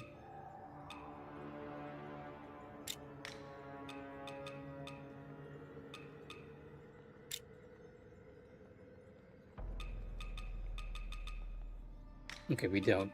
So, with that being the case, we will go for magic on you.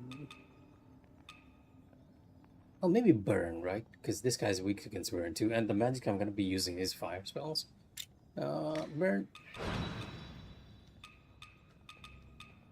Frostbite. Burn. I think I already had a burn built on this too. Funnily enough. Combo Force, Glacial Frostbite, Combo Ignition. Yep. Let's make sure we have the correct skills on our weapons. Combustion and Whirlwind. No, I don't want Flickering Blade. Slicing Zephyr is better. And that'll be it. This is more or less our prep for this fight.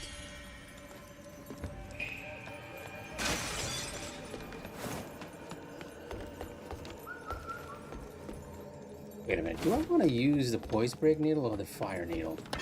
I think this, yeah, okay, this actually works well with the Fire Needle, so we're gonna go with the Fire Needle. And taking a look at, again, the Centipede Demon's stats, he is outputting a lot of Slash and Stab. So you want equipment that's good against Slash and Stab? Wait, no, that doesn't make sense. I do not know what he's attacking with. That's a problem. I'm assuming it's Slash because he uses like sickles. So what do I have that's good against Slash? We'll start with the Mingamer because that's usually like really high in that. And 19.2.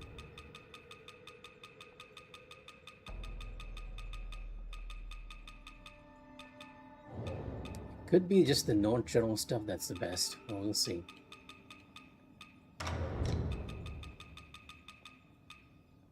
Yeah, the non-general stuff does seem to be the highest Slash thing. It's gonna make Wu-Chang look kind of ridiculous, but hey, we go with what we have.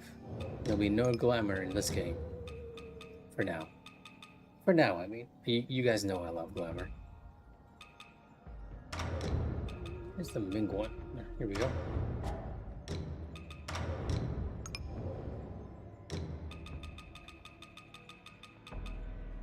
Yep, it is definitely the non-general set. Yep.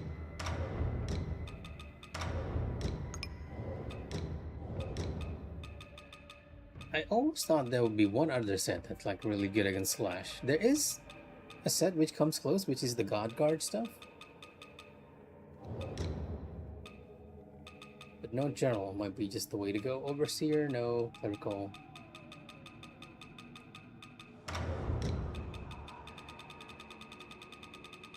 Yep. Kind of look a bit ridiculous, but hey, this is optimal equipment, baby.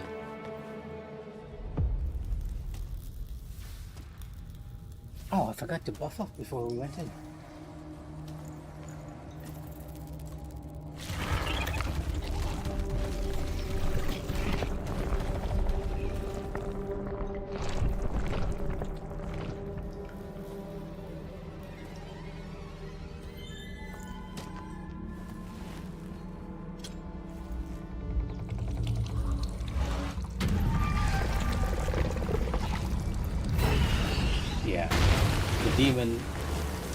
merges with all the Taos that are killed here.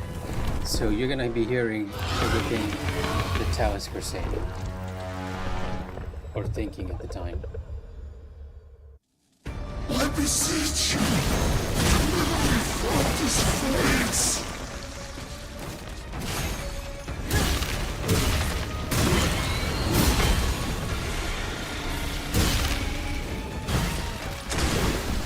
Back to the fight.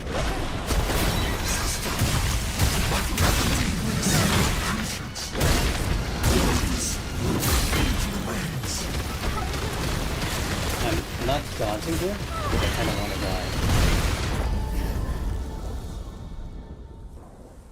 Again, we're gonna try and beat the fight without taking any damage. It does seem like very easy for me to be afflicted with corruption with this set. We have like really good defense against his attacks, but not against his status effects. So this is not the most ideal set to fight him, because you want a mix of both.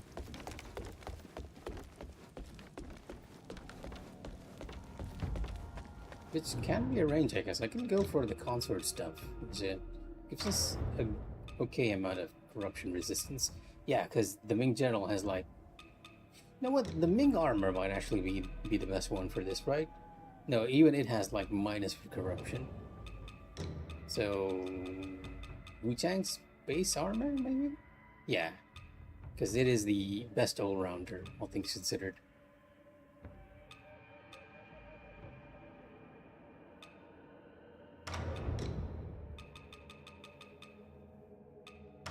When in doubt, always go for her base armor. It's a surprisingly good set to be given like really early on in the game.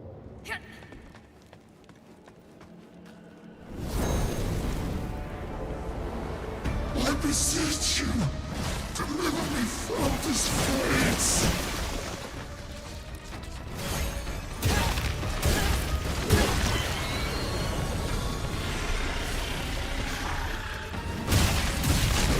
Oh, I got hit. Sister, I've gathered the elixir ingredients.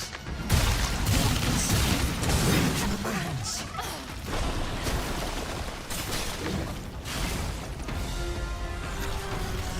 Here comes his big attack, which you can ironically just walk outside to dodge.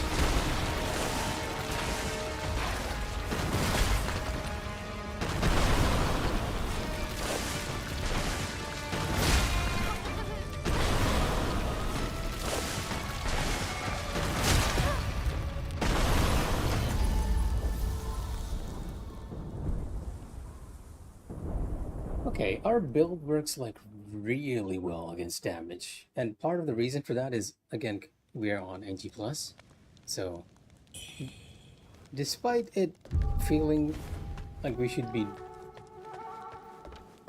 doing less damage here, fire might be an okay build to go for with the Giant Centipede. I beseech you, deliver me from this fate.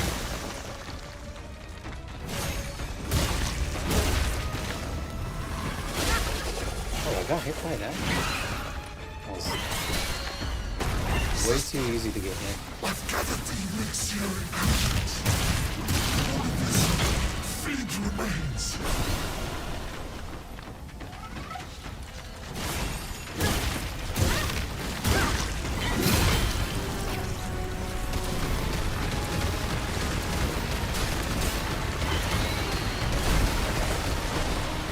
Welcome back. I'm just killing myself since we got hit.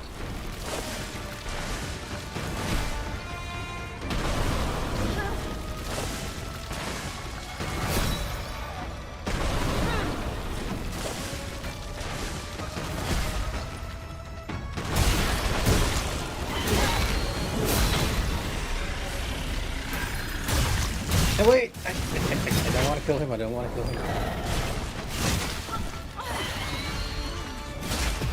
There we go. This will be a no-hit run. Fire works really well, so I'm curious. I am curious how well the poise break will do.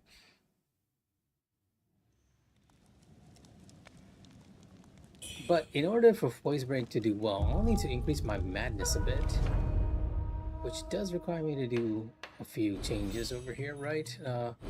One thing I want to respect about the burn slot over here, which I think I put in, get ourselves the poise needle.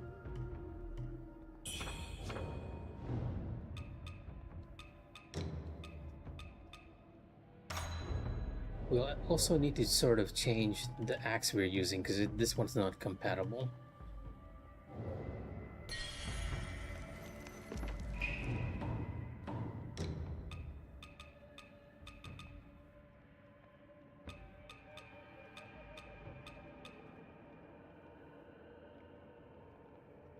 I have a lot of stats in magic. Not using that, so let's... It's probably from all the points we put over here, right? Yeah. Just gonna take those out. Head over to the axe tree again. Find any strength nodes we can find and max those out, if we have any. If not, we will head to, I believe, the longsword tree, which has a nice amount of strength in it. Longsword is like the be-all end-all for balanced stuff.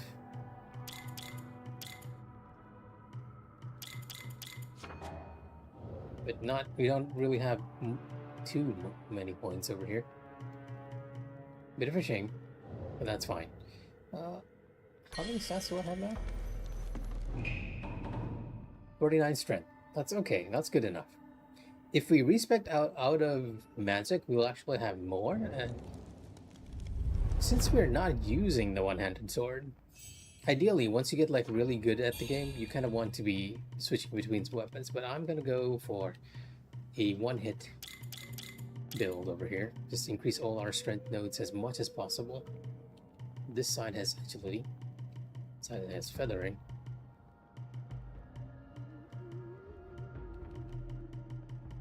No other strength nodes I can kind of pick up.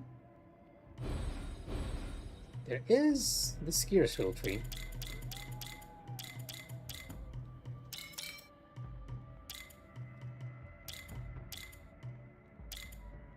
Which has a nice amount of strength too.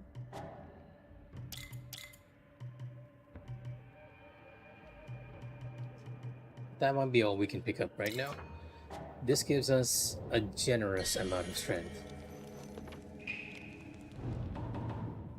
No, not a generous, like a lot of. Like right now my strength is 75, which is overkill more or less. But we'll see what happens with that. And I'm gonna equip the poise needle into our tempering slot. And let's not forget the benediction, because this is a poise build. Corruption, full health, poise break. No, not you. Yeah, this.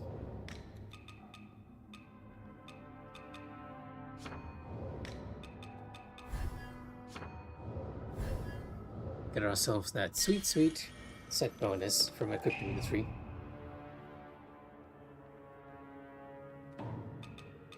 Change out a couple of these.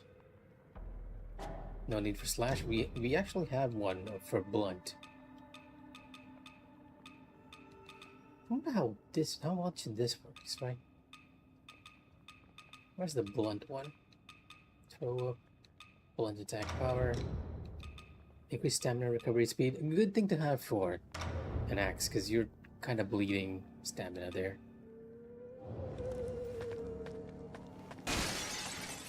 Oh, and don't let me not forget, we want to have Whirling Dervish, or rather Whirlwind on this.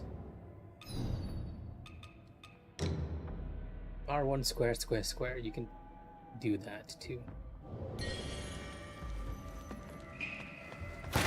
The main difficulty I find with the axe early on is that you don't really have, especially compared to like something like the one-handed sword, you don't really have many options to increase your magic other than just, well, using what you can. I'm also going to use this, which maximizes my madness. Which in turn allows us to do a lot more damage. I beseech you, deliver me from this fate.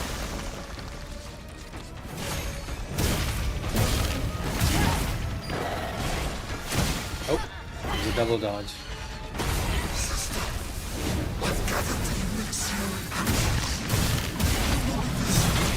Oh wow.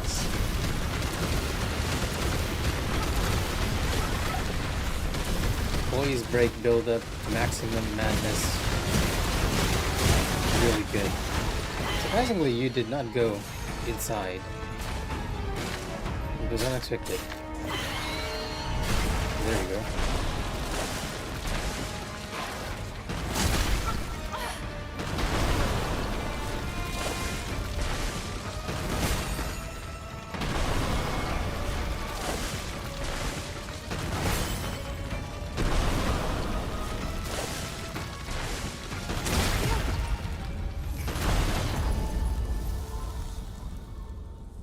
We need to learn his basic moves a bit, because I'm getting hit by the other ones. I can dodge that one pretty easy enough.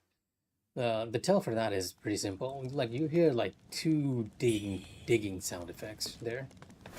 And once you hear the second digging sound, you can pretty much just dodge in any direction. And you'd avoid his attack. If you're lucky, you can dodge right into the fire and get in some hits as well. I beseech you, deliver me from this fate.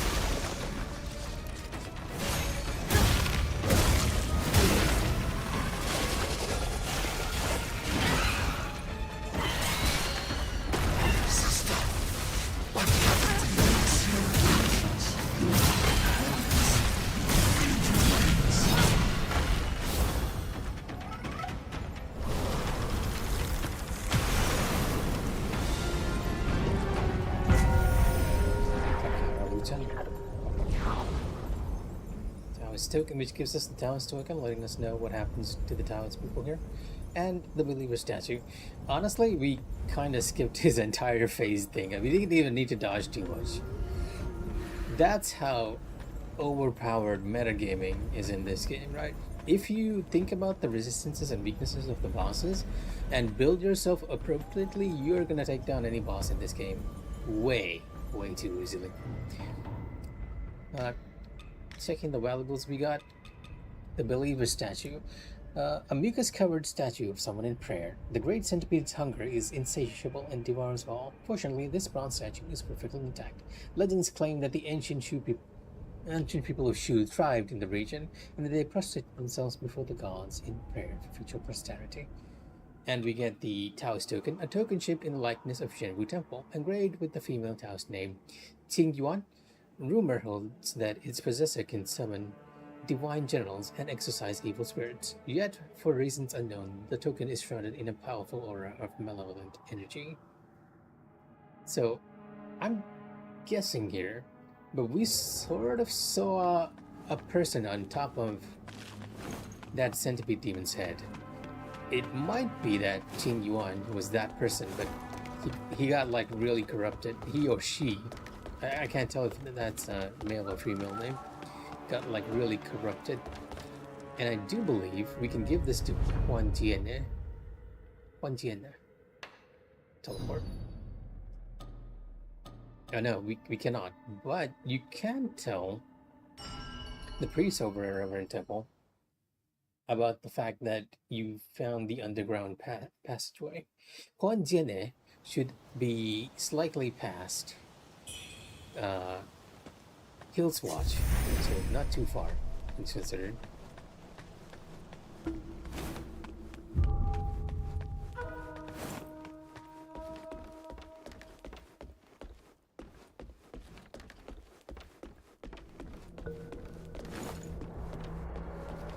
So there truly is a secret passage to Doom Willow Beach beneath the Shu Sanctum? Official law went to Doom Willow to eradicate the monsters. To trap them, they set the mountain ablaze.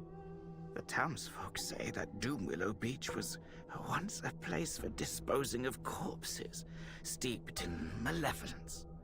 The fire should have cleansed it to some extent, yet the fire defied nature, burning for months on end, blocking all passage. No living soul has reached Doomwillow Beach since. Now that you've discovered the secret passage, I should also make my way there. The scriptures in the palace may hold the key to saving worship's rise. These are perilous times. Tread carefully in these parts. So a little thing I didn't notice before, but oh, never mind. I thought his scroll was changing to meet what the bosses we were fighting, but it's actually the same scroll of Liu Honglue. Now that you... Yeah, I'm still not handing over that red mercurial blood to Neon Seal Chang, because I'm not sure whether he's gonna be okay with or without it. If you look at important NPCs, you can see that Neon is lit up in the teleport option, letting us know that, hey, yeah, you have a quest you can give to him in the Shu Sanctum. But no, we are heading to the Bandit Cave, and we're gonna go probably just a bit past Doomwillow Beach and activate the shrine there, and I think I'm gonna call it there. The reason I'm going there is because I can actually do the quest that we missed last time, and that was to hand over Hei Yozai's package to him. Hei Yozai, which I did not find on my last run until he sort of disappeared from the spot. And the game is like very fickle on what it wants you to do or not do. Instead of the Astral Blade, let's have another strength weapon here. Benefits from strength. I guess Halberd works.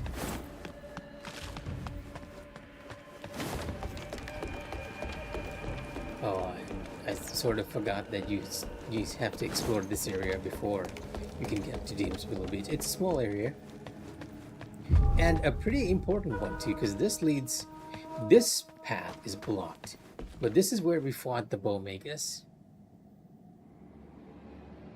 You don't really understand the significance of this place until much later.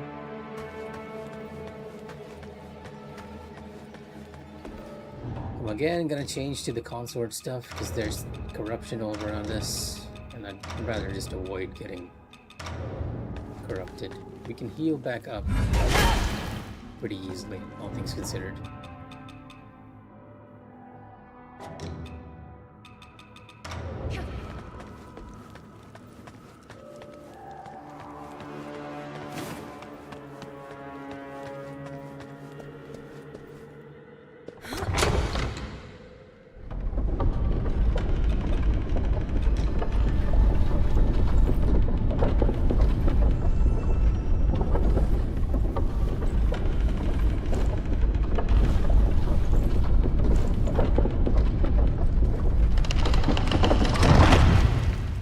Like I said, the elevators are sort of perfectly timed for either the Tai Chi emote or the water dance emote. If we go up further, we can proceed to Hillswatch, but I kind of want to explore the place too. There should be a little alcove you can jump off to. This is one area we can't jump off to. The other is not you. You're like right in front of us. Was it back of us? Wait, that's it? I could have sworn there was like a little ledge you could jump onto. Oh, there it is. It's like right here.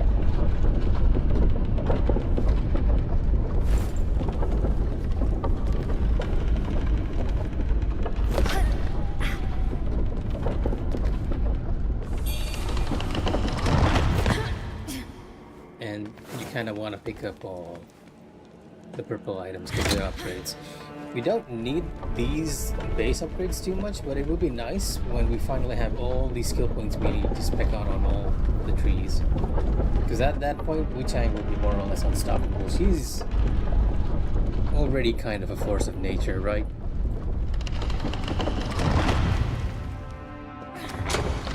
Like, we just trampled like 2 bosses in a few seconds flat. Now, to be fair to the game, these bosses are some of the easiest bosses in there, like very early on. The real skill challenge comes when you meet Hong Lan in the Ting Palace.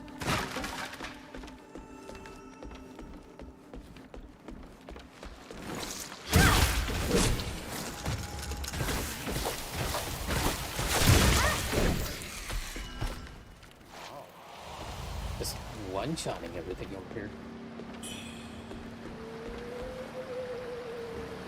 We walk with no fear, brothers. Yeah, okay, I really am one-shotting them.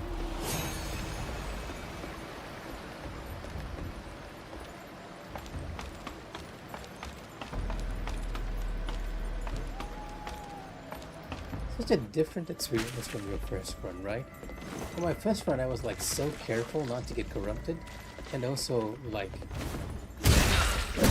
against the enemies around here. Now I'm pretty much just rushing in. This gives us that little trinket.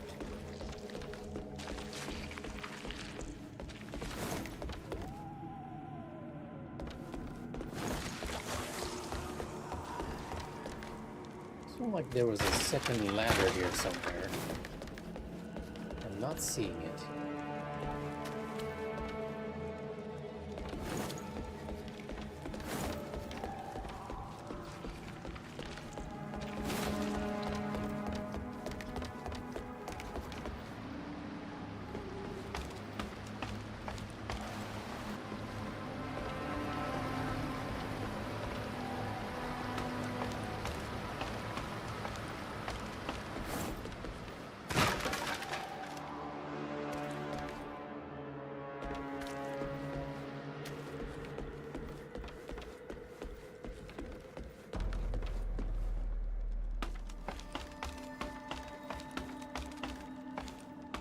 Yeah, okay, this one might be it.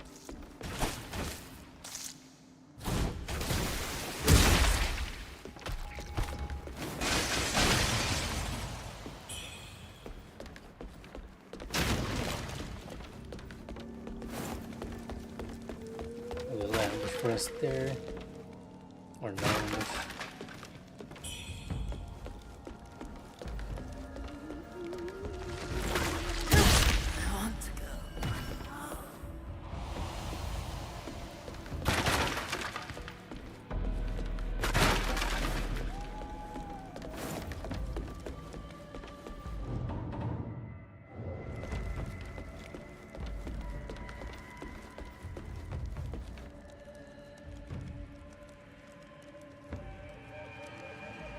Too high for...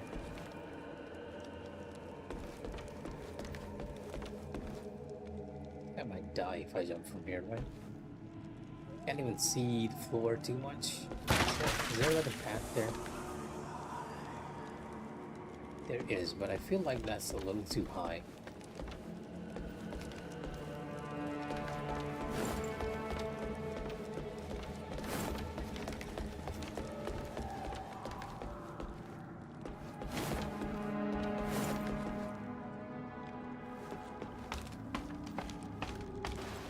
I do believe that is this little area I explored.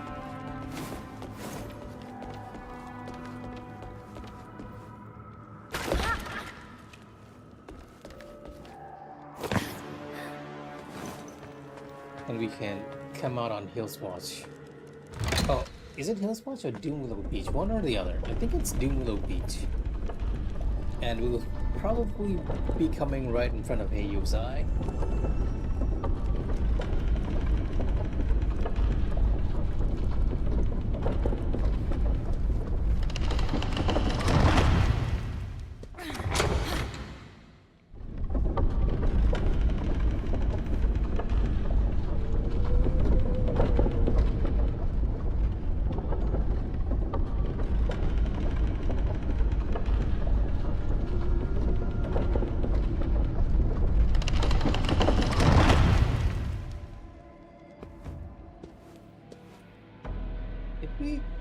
go down that way? Okay, now I'm curious. Oh wait, never mind. This is this is actually the way we came. An alternative path for those who are curious at the top.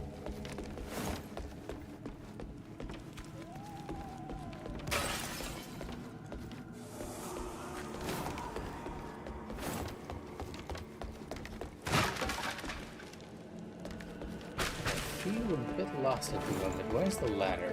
Okay, here we go.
Yep, that's it for this little area, and you don't really realize the significance of the name Tower of Sacrifice until much later.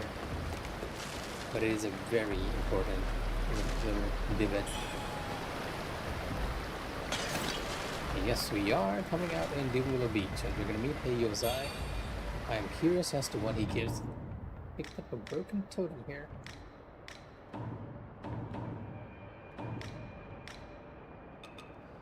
A token shaped in the likeness of Shenwu Temple, engraved with the Taoist name Wuweji, can be given to the Taoist at the refugee camp.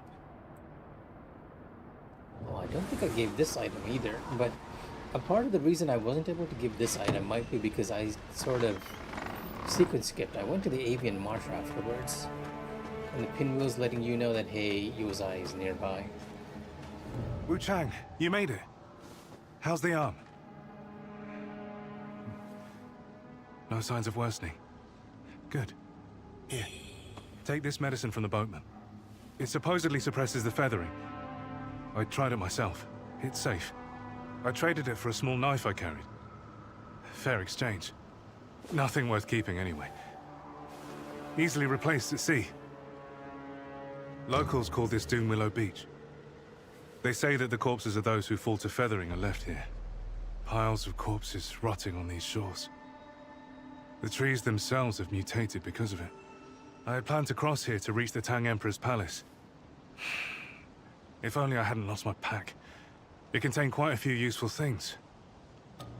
Yeah, this was the quest I missed last time. I found the package, but by then Heiyozai had moved on, and you couldn't give it to him when you met him the second time. Wow! Such a great find! Telescope, compass, everything seems intact. This will make things easier. And here, these are notes I made at sea. They're about you and by you. Perhaps they'll help stir your memory. The road ahead is perilous. Take these clothes. They're spoils from the Wako pirates, but I've reworked them for better protection. I'll scout ahead and leave pinwheel markers if I uncover any clues. Oh, you get a new outfit set. Oh, kind of disappointed I missed this one. I'll scout ahead. Thank you, Heiyozai. I appreciate you quite a bit. You are one of the nicest NPCs in this game. It's a shame you're gonna lose your memory in the future. Let me take a look at that item we got first. Year 11, March 1. Kind of difficult to read. I crossed paths with two sisters on the Misty Seas. The elder Bai Ziyuan was quiet, while the younger Bai Yu... Oh, her real name is actually Bai Ziyuan. not Bai Wuchang. We were calling her by the wrong name. Bai Yu was polite and well-mannered. I took them abroad, leaving those forsaken lands behind. Bai Zhu Yan joined our ranks, swiftly earning her place. Her sword struck true, her decision swift. The man began calling her Bai Wuchang.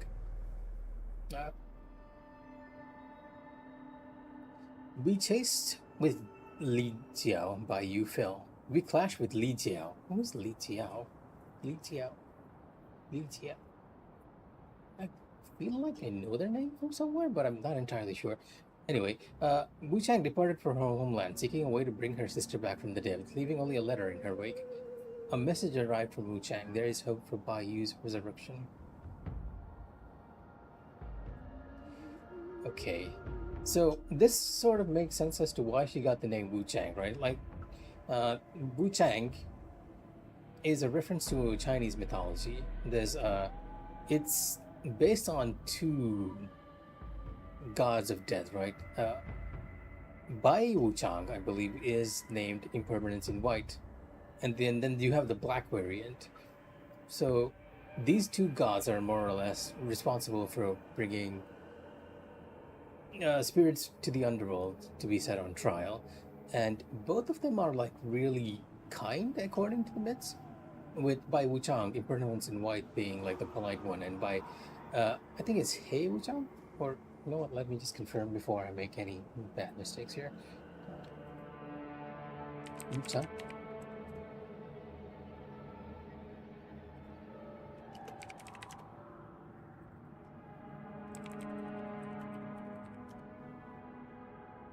Yeah, it's okay, right? I am saying it correctly. Bai Wuchang is Impermanence in White, and Hei Wuchang is Impermanence in Black. The black one is a bit more strict, but he's also not evil, more or less. It's more like he's strict, is the term I'm looking for. So they're like Grim Reapers that are set to bring souls back to the underworld, and Bai Zhuyuan actually got that name because she sort of was helping the pirates to kill enemies, I guess. Let's take a look at that new set I got, because I'm curious. A gilded elm hairpin patterned with blue flowers, a treasured gift between close friends. The moment she lost her, she embarked upon the same path as her father. Oh, okay, so does that mean this was given to her by his sister? Pirate armor. Oiled cowhide armor, reinforced with iron plates, offering a balance of lightweight mobility and solid protection. A trophy claimed from the southern archipelago, anticipating the dangers ahead. Heiyo's eyes strengthened the armor, enhancing its resistance for the battles to come. Oh, it's something Heiyo's eye gave, not her sister. Understood.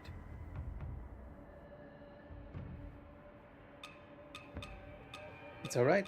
The reason why we are doing this is because it will give you guys options to watch. Pirate boots. Oh, okay. I kind of like this armor. This kind of looks really rad. It's a bit of a shame that I have the feathering going on with Wu Chang at the moment, but in terms of looks, I'll scout ahead and leave. I do like the design of the armor. And welcome to Doombillow Beach. This is where we'll be stopping for today, and I'm gonna show you guys the first thing that we noticed. Right, I mentioned before, and you've already seen it, right, King? That this game has mimic shrines, and this is the first one you're gonna meet. And your big hint when you come in here is this blood pool over here that's slowly stretching its way back to the shrine. Like, that's your first big hint in that, hey, there's something wrong here. The second hint is that if you've been reading the text properly, every time you went to a shrine, it said blood offering. Offer blood, right? But this one says interact. So yeah, now you know that this is a fake.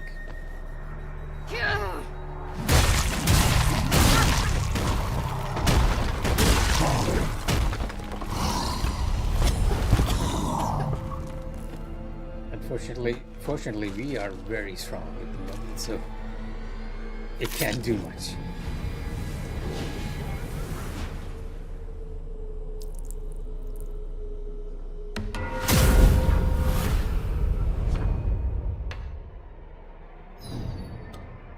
surprisingly, Neon's quest is still available.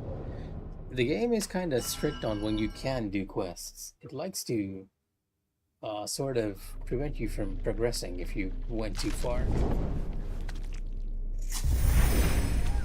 But anyway, yeah, that's gonna be it for me today. I'm gonna head off to sleep and hopefully check on whatever recordings I have happening in the background. Good night, everyone, and take care. If anyone else is watching, I hope you all have a swell day. Bye.